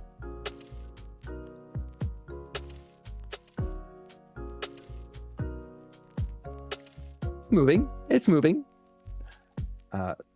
Except when I look down. When I look down, it doesn't move. I don't have the I know some people move a lot more, and that's something I need to get better at, honestly, is moving more with my model. But so part of the problem is I did have to completely restart my entire computer at the start of the stream because OBS crashed, and it crashed in a bad way, such I couldn't restart it. And it was something else. Having to restart a computer midstream is rough. There's so many it's 4 programs all set up and synced up, and all the tabs you have to open, everything you're running. It's like it's a house of cards. It's a technological house of cards you got to put together. Here's my other boat. Oh, let's delete. How do I get set to white? Got my boat here. Yeah, when I looked at my iPad, I stopped moving. I think my bangs are in the way. That's part of it. Got my bangs aside. Here's the ship. What are the ships called? This one's called I forgot the friend's name of the ship. I got some put a little sun. Some puffy clouds. Windrows. You know, there's no sharks to Windrows. Windrows need some sharks. At message to developers. There we go. Windrows. I framed this photo wrong. I put the horizon line at the middle and there's nothing in the foreground. That's on me. Some waves. Beautiful. This is art right here. This is art. I'm gonna quit my job, open up a VGen account and commission artwork. Perfect. If any game developer wants to hire me for game art, here we go. It's my portfolio. I mean, I'm seeing the... Oh, that one wasn't live. Okay, that's live now. That's the problem? Is that moving? No. I know what a ship is. I know what a ship is. These are the actual ships, though, of playing Windrose. I actually didn't make the connection between you saying ship and me drawing ships. My mind knew those are completely separate things, and so it didn't put them together. Oh yeah, that note is OBS things. It's not frozen. It's part of the OBS overlay. And I can just click it a bunch. I'm gonna keep clicking it. I'm gonna keep clicking it. That's because I've had a large glass of scotch at the start of the stream. The being almost 40 thing. It's the only way to find joy in this dark world. So yeah, not frozen. It's there. I'm gonna keep clicking it. Definitely clicking it. Though I probably do need to start wrapping things up here. Because again, I'm old, and so streaming for long periods of time, it's like, oh, sitting still, sitting for 2.5 hours. My body's like, too late, buddy. You can't do that anymore. You can't do that anymore. You need to get up. Yeah, the YouTube chat's also there. Yeah. No. That's not stuck. That's just... It's there. I had to pick YouTube versus Twitch for going to the little chat window because my normal chat system broke. And I have to debug it because it is hella busted in some way. Like, I had to figure it out. I had to figure out how to fix it. That's tomorrow's list is fixing my busted ass streamer bot. I need to talk about some friends about how to commission a set of D20 truck nuts, and also I need to contact someone about a violin. That's my to-do list for tomorrow. It's a very busy day. And I'm glad I wrote them down because I would not have remembered them after this stream. Thanks for joining. Thanks for chatting. Thanks everyone else who's here earlier and later. And sorry for the half hour of scuff at the start. Sometimes you get scuffed. Sometimes you help with scuff. Sometimes you're the scuffy. And today I was the scuffy. Pay my scuff dues. Yeah. I want to commission a set of D20 dice as truck nuts as a gift for a friend who's a DM in a campaign. I'll see if it happens. I need to talk to some people about getting that custom mold built. I think it's a great idea. I think it's a grand idea. I think I should circle back and talk to my friends in the jewelry business about this. I'm gonna close this window. I'm gonna close. Let's see what happens when I close this window. Oh, she goes away. Okay, good. Whoa. I was worried it wouldn't. And then I'll keep this lovely drawing here so I can see it in the future. Probably not. If D20s are the nuts of the truck nuts, those don't inherently have hair on them. But the scrotal part of the truck nuts, unclear about the hair density on that aspect of the nut structure. So a lot of design questions. You're bringing up a lot of important artistic visions and direction that we'll have to settle and work through as a committee for commissioning these D20 truck nuts, to make sure they are truly representative of our feelings towards our friend as we bolt them secretly onto the back of his car without him noticing. As you do. As a gift. As a loving gift.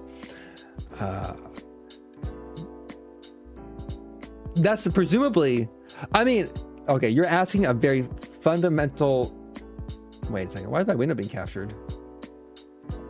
Why is there a small version of myself in the top here? What is this showing? Oh, it's showing this window? What are you? What the heck? Ha. You're asking some very fundamental questions on, very philosophical questions about the structure and implication of truck nuts, about where is the rest of the aperture, as it were. And I think that is a question philosophers still struggle with to this day, about what part of the car is then the rest of the nut, if you want to say it that way. Is it the car? Is it the drive shaft? Good contender. I also don't know enough about cars to name any more parts than like 2 or 3. But think about it. I think you should come to your own conclusion. Do your own research about what you think the rest of it is for the truck there. I don't have an answer for you. I think that's an answer we all have to find ourselves on our own journey to truck nut enlightenment. And with that thought and that exercise, have a great night. Have a great weekend, and I will see everybody the next time I stream. Bye-bye, everybody. Bye-bye. Bye-bye. Bye-bye. Could be the transmission. It's a good call out. I think that's what I meant to say. That's 100% what I meant to say. Bye-bye.